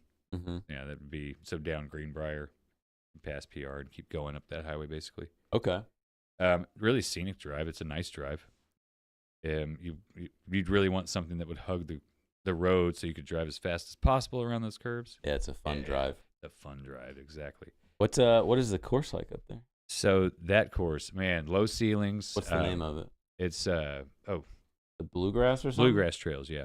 How the heck do I know that? Because that's where Arkansas Masters is. That might be why you know it. I don't know why. I was like, yeah, that's the course there. Yeah, it's talked about it a lot. I'm trying to. Where is this? PG scene. There you are. I deleted some of my apps somehow, like without realizing it. So I'm not sure what I did. All right, so it is Yeah, they did Sunday because he didn't want to infringe on another tournament. Huh. Very nice of you, Jason. Appreciate you doing that. A lot of people doing that. Yeah. So that's what it's an important thing to look at, right? Like, I'm setting up a tournament, and if I want to have the best turnout possible, Yes. you know, and I brought this up. Just not big enough to be splitting, man. Not No, yet. we're not. We're not Austin. Like, come on. Well, it's also like, especially with how small the local scene is, like it's a rising tide raises all ships kind of thing. Right. And we don't need to be taking a bucket and pouring water out other people's boats. That's that was a great one. Yeah, good one-liner. I like that. So this is a cool one. There's the USWDGC Triples fundraiser. That's up in Lowell, Arkansas. Okay. That's a drive. That's like over there by Fayetteville. Gotcha. So and if you're gonna, I almost was. Ooh, I go play that. I'm off all week. I go play that my last weekend. Go play Lowell and then drive 3.5 hours over to Mountain View. No, didn't sound great. So I decided not to. But it is a good one for. It's all about fundraising for women's disc golf. So that's cool. Yeah, I love it. We need more players of the female variety in the sport. We have tons of young kids that are starting to get in. Our junior divisions are growing and growing. I want to see those female divisions growing and growing. So, yeah. And that's I will always try to do what I can for that. So I don't know if there's something we can do, but maybe we'll figure that out. Triples as well. It's on a short course, KJ Memorial, and I've never played it, but I heard it's fun. Little park course. I never heard of it. Yeah, it's a nice little park course. It looks cool. Very spaced out trees, like a usual park. Nice. Let's see Trails and Toys. I think they're playing the blue layout, which is the middle layout. Since you've never played it, there's 3 layouts. There's 3 layouts. Wow. I mean, this course is sick, dude. And Okay. It's so well maintained. You're doing a good job of talking me into it. Dude, it's so nice. One of my favorites. So let's see if it's a 2-rounder. If it's a 1, I'm sure you're in. Ooh. Oh, Heldon said he'll drive 1 round. 1 round. Is it really only 1 round? 1 round, 2 to yeah. So is this? I mean, I'll have to ask Jason. Since he's doing it Sunday, not infringing on another tournament, What so time he can does get it the start? best turnout. It starts at 2. Oh, that's nice. So it won't be like super cold. Right. Oh, I can definitely swing that. But it gets cold quick up there. Yeah, David, I'm down, dude. You might be able to see Sunday's forecast for up there extended. It's Arkansas, so don't take it to heart. I'm so down. It's only 1 round. I'm in. Yeah, J-Mo mentioned it to me as well. I was like, and I love these little benefit tournaments.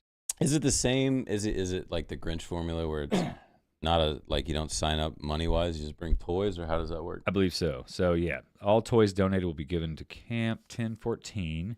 So it's not a Toys for Tots. It's Trails and Toys drive. Okay.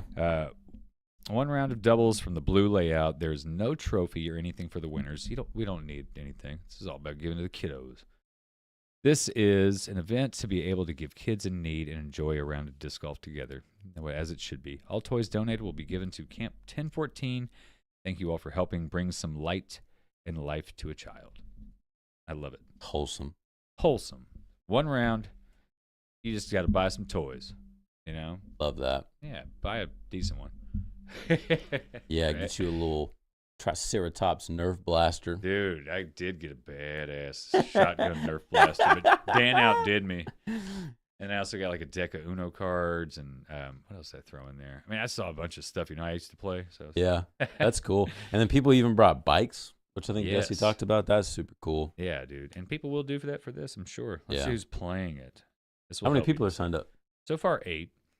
Their scene is not as big up there as ours is here, but Yeah. David, let's go beat Jesse and Wyman in a charity tournament. are y'all gonna team up? Yeah, I think so. Oh yeah. Let me see.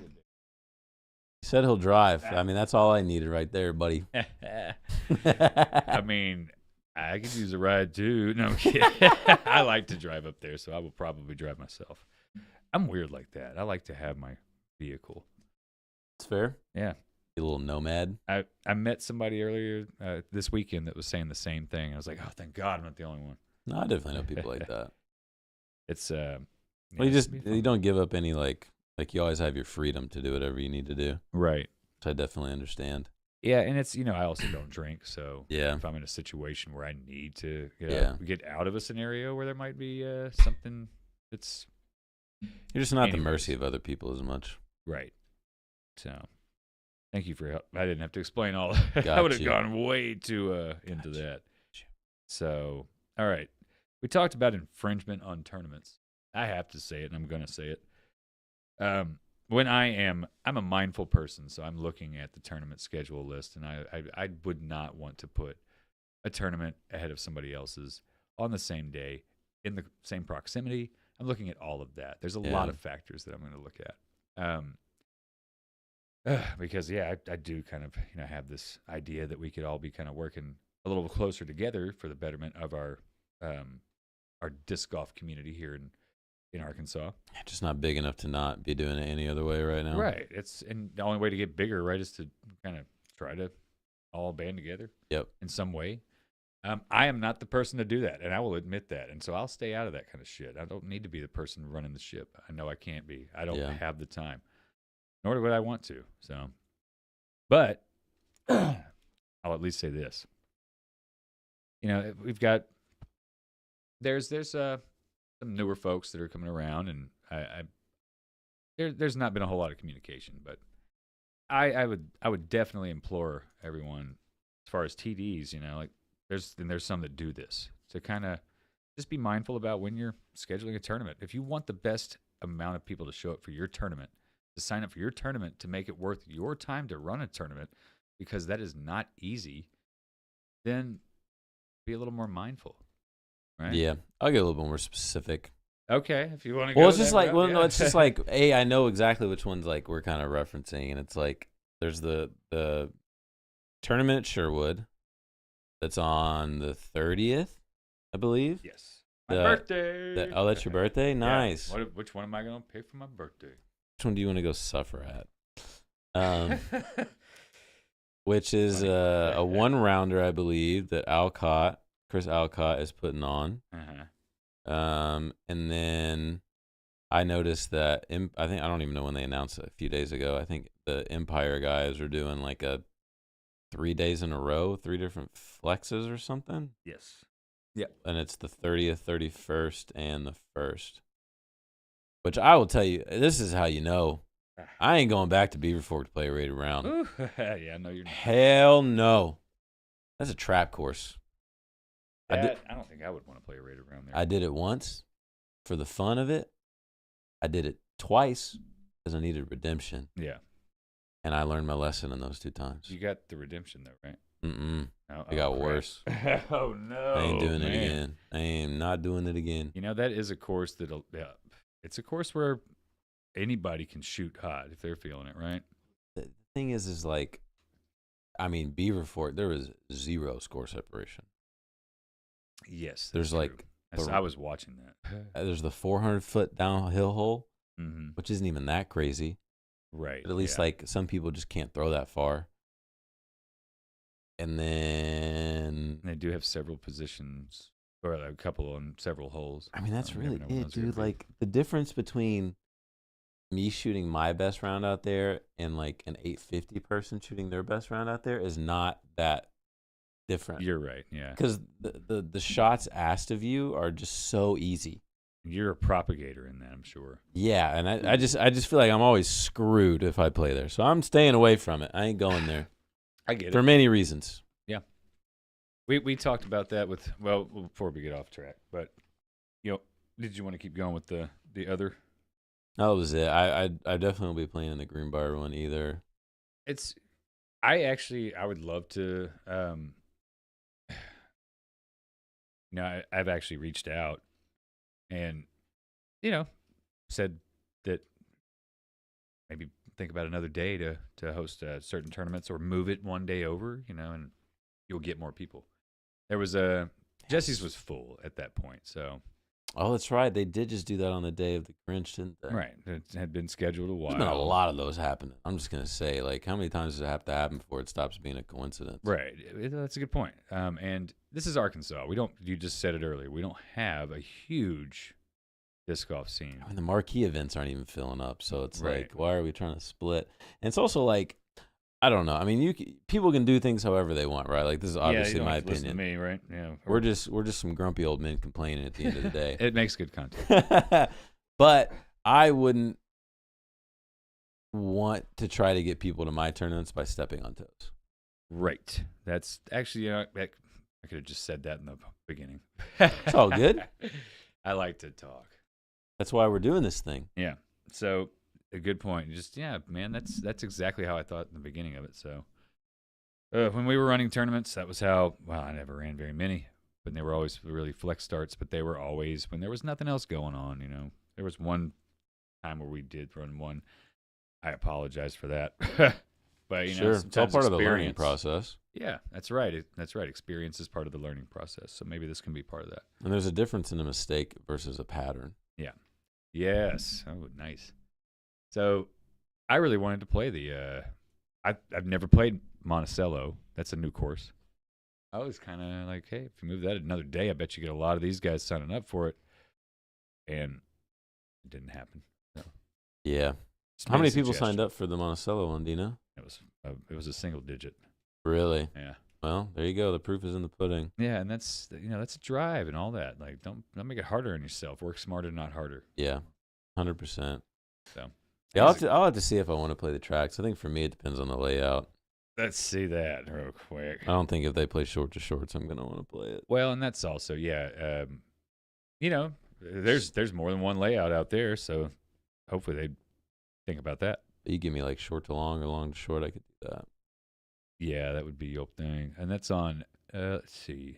Monday, January 1st. That's I think it's cool they're doing that. And oh my god, does that mean I have to buy a PDGA membership? Yep. For the first I might not then, to be honest. I have to renew mine.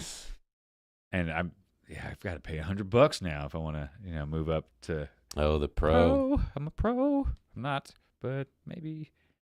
Oh, Cannonball Classic in February. This is an old tournament. I played that last year. Time.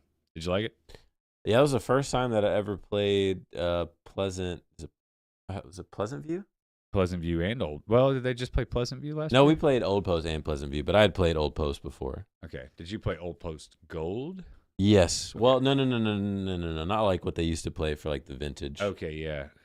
I feel like I've been up there with you when we played Old Post, but maybe it wasn't for a tournament. I don't think. Yeah, it's definitely possible. Yeah, they'll love that course. Yeah, and the gold layout's fun. The gold layout is very fun and challenging. I like it a lot, especially because it's always windy there too. Oh, that's God. Another form of challenge. Dude, that place killed me. The last Vintage Open I played, it was the last Vintage Open too. I was like, I'll never play here again. I had a buddy playing that, and the winds were nuts that day. Oh, is that Zach? Yeah. I'm pretty sure I played with him that day. I think you're on his card. Yeah, I think pretty sure we both sucked. Yeah, he did. He was not having a good time. He probably played better than me, though. It was rough, man. I mean, what's plus 22 to plus 20, you know? Yeah. Yeah, good point. Yeah, right. First time I ever played Pleasant View. That I don't know how to. I don't really know how to think about that course. Really? Yeah, I like it. It's interesting. I've literally only played it one time. Yeah. So it used to be a course they used for the Silver Series that was the Vintage Open, but not every year. It was Okay. It was weird. They didn't do it every year. Yeah. It has some really cool holes on it. It does. Some of those wooded holes, man, are tight. That one right by the lake. That you better throw the you forehand out wide. Yeah.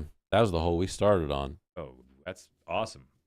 Yeah. Safe to say we played it like a bunch of little sissies laid up. Yeah, man, I want to go down that gut, but I'd chicken out like a little. Speaking of Jason, we recorded with Jason Newman when we played in that. And he was the first guy on the tee, and he let it. I think he was trying to go the forehand route, but he let it go early and hit a tree and like was in the water, like 10 feet in the water, like 2 feet off the tee. Oh no! And so we were just all gun shy after that. Oh yeah, that's the first throw of the day. Yeah, it was like okay, we're gonna let that one. Just gonna move on. Oh man, I wanted to say a fun comparison, but I'm not going to. It's I'm not gonna do it. Okay. No. Boom. Yeah. Dude, yeah, the shrinkage. You got shrinkage. Yeah, what? Shrinkage. Oh, yeah. Yeah. Ooh, I'm not doing that now. The testosterone was not flowing after seeing that. No, that's depleted. That's really it as far as tournaments for 2024. My birthday is on the 30th. I'll have to figure out what I want to do for that. When Stone Lake's open, we had like a giant mob around. That's cool. It was fun. I got a cool picture of it. We had a great time. Whatever you do, let me know.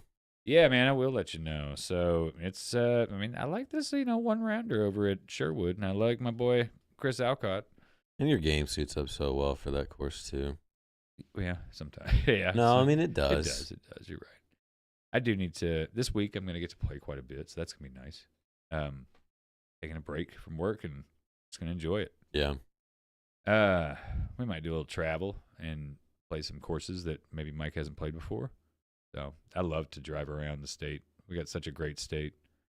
Yeah, it's something I haven't really been able to do, and I really want to make it a priority in 2024 to go travel, because there's so many great places to go play. There are, yeah, that are really within a few hours of driving, and I just feel like I'm doing myself a disservice if I don't go and play them. You are, yeah, you are. I will tell you that. So, and Wolford said it best: is like if you're, a pro in our state, you should be going down to Louisiana, over to East Texas, Oklahoma, over to even Tennessee that's where Music City is. That's a 6-hour drive, but to I think it's about 6 to Nashville. But for a weekend, that's not bad.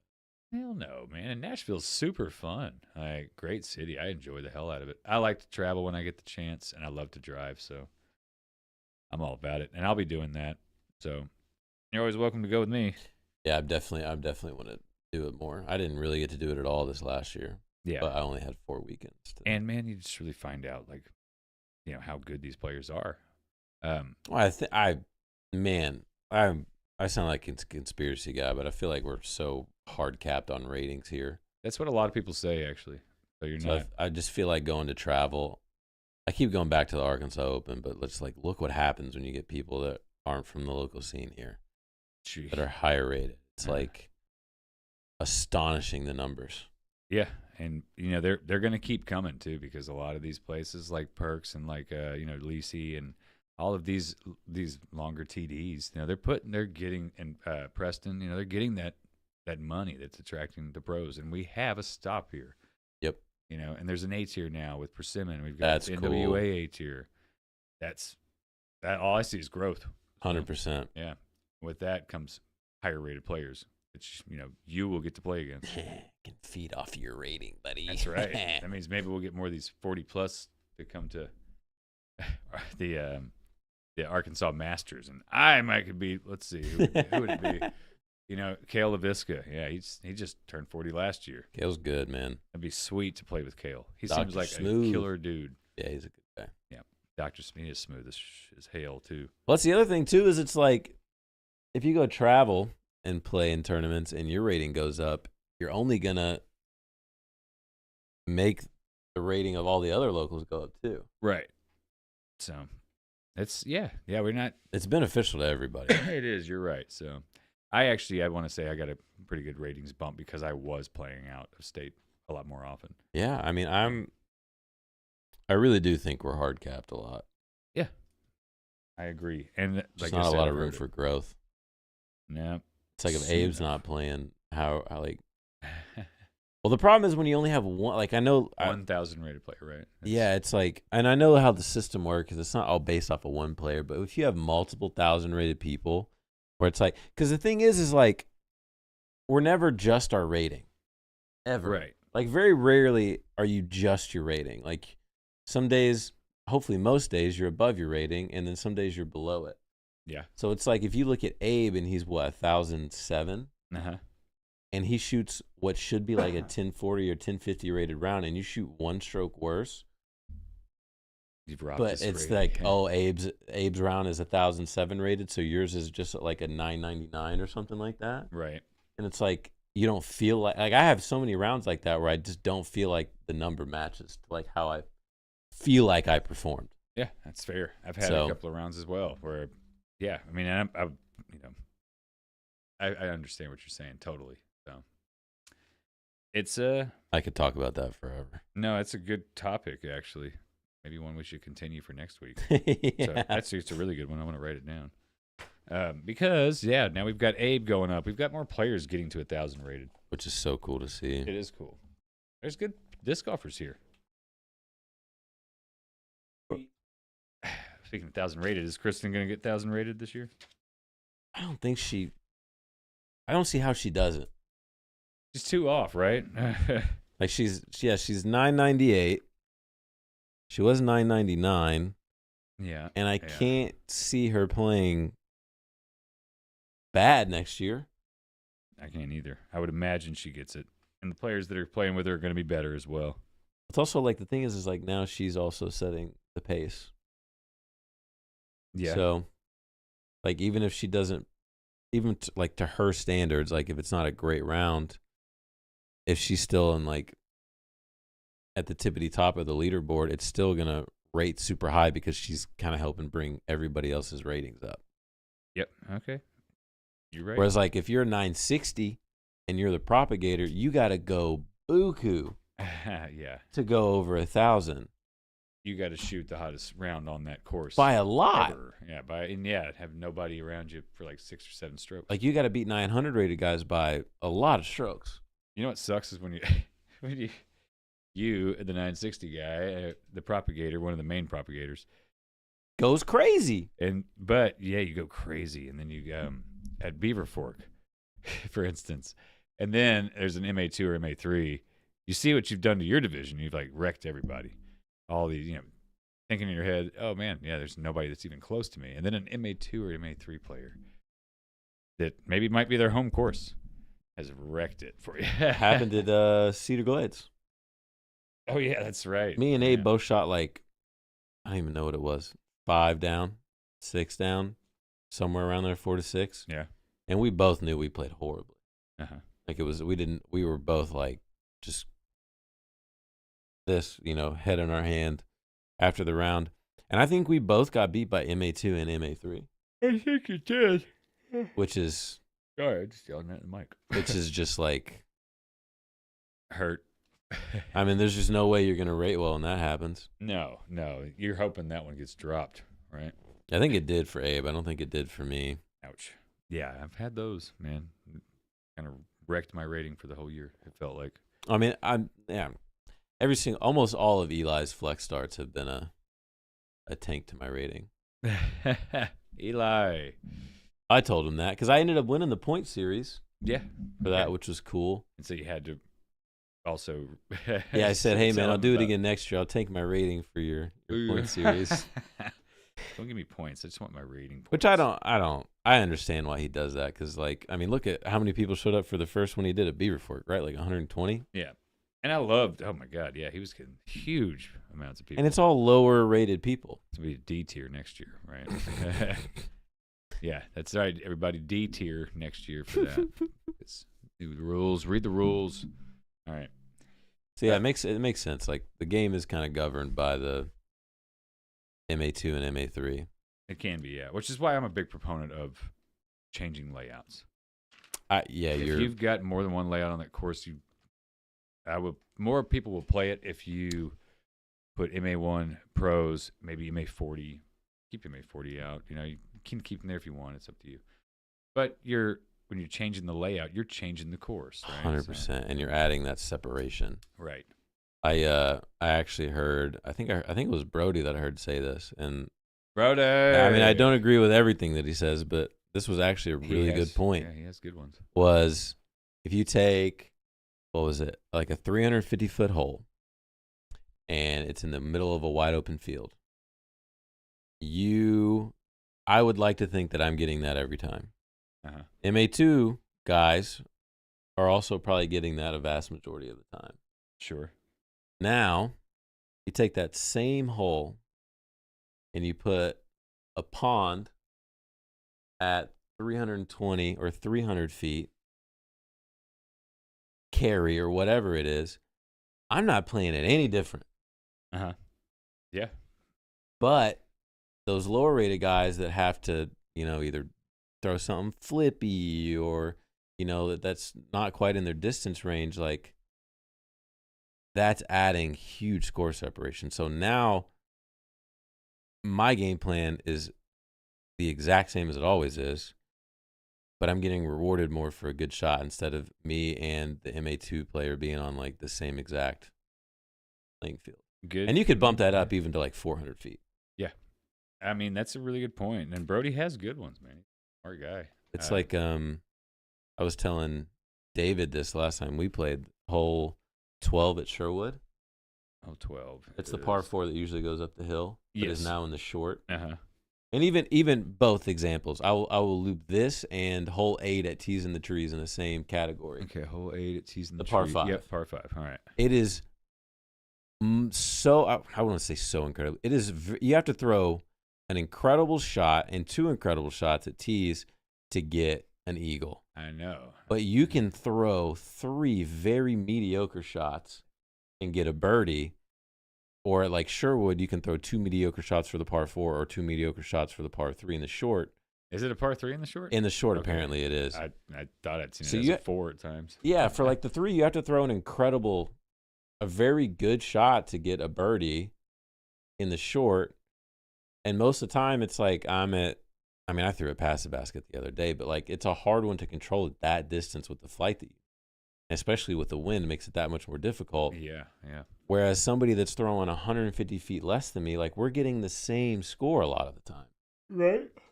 And so like it just feels like a lot, especially locally and in this game, like the level that you have to play at to gain a stroke on somebody like that is not proportional to like the skill level. Yeah. I completely agree. So it's another old man rant. No, it's exactly what I've been saying, as far as like changes in layout or adding something to it. We've done that in our little, minis, and we've drawn a pond. Yep. Out in the, and that is for scoring separation. That's exactly what it's for. Because it's different. It's so different. Yeah. It's a skill gap. It's like I relate to gaming a lot. But there's like in a lot of games, like the best games and the most competitive games are the ones with a skill gap. Okay. Or you can go like you can watch somebody play and you know that they're better and they're constantly going to perform better because they are better. Right. Man. And so I just think disc golf needs that a little bit. And that's the hard part is it's like we want to grow the game, but you don't want to alienate Yes. the lower tiers. I think that when you start designing courses, you have to think about more than one layout. It's so hard. You've got to put more than one tee box per hole. Not necessarily put 2 baskets on the hole, and have them stationary staying there. Yeah. But, changing them every now and then. Utilize your community. Yeah. But, yeah, that's all I got on it too. So I agree. So that's why I love going to play this side. Yeah. Because it's a true test, and it's like, I know that course has good scoring separation, and it's just a true test of skill. We need to get up there and play that before. Well, not too bad of a winter. I would totally go. Mm-hmm. Because I've never played it. But it's like, if this side is not on the Pro Tour and doesn't have the allure that it does, right? Do you think that if it was just like a normal, it was the same exact layout and same exact course, but if it was just like a normal everyday park course, do you think that like MA2 and MA3 people would be chomping at the bit to go play that course? No. Because it's just too hard. Yeah. There's a sign up there that says it's too hard. I mean, it is an ass kicking. Yeah. I don't have to play it to know that. Yeah. Yeah. Like, I'd love to play it because it's one of my favorites to play because it is so hard. Yeah. And I do want a challenge when I go play a course. But that's the hard part, is like the challenge is so subjective. Right. Your skill level. And so that's just the hard balance of the game right now. Sure. So, yeah. Well, I like it. Man, we were at 2 hours. Holy shit. I know, man. I went, you didn't see me jump a second ago. I went, but this thing said an hour for like an hour. Sorry, guys. Anyways, sorry. Like talking. You don't have to listen to the last part if you don't want to, but it's good stuff. Mike, thanks, dude, as always. I enjoyed it, dude. I did too, man. Thanks for letting me come over here and do it. Clearly, we have proven that we could talk disc golf for too long. too long, and I was actually in too much of a relaxed state. I was getting a little hyped up there at the end. Yeah. Lots going on. Yeah, thanks, guys. And, much love. Be kind to yourselves. Be kind to others. Thanks for listening. Yeah, good luck. Don't suck. Mine's less positive. You got to have both.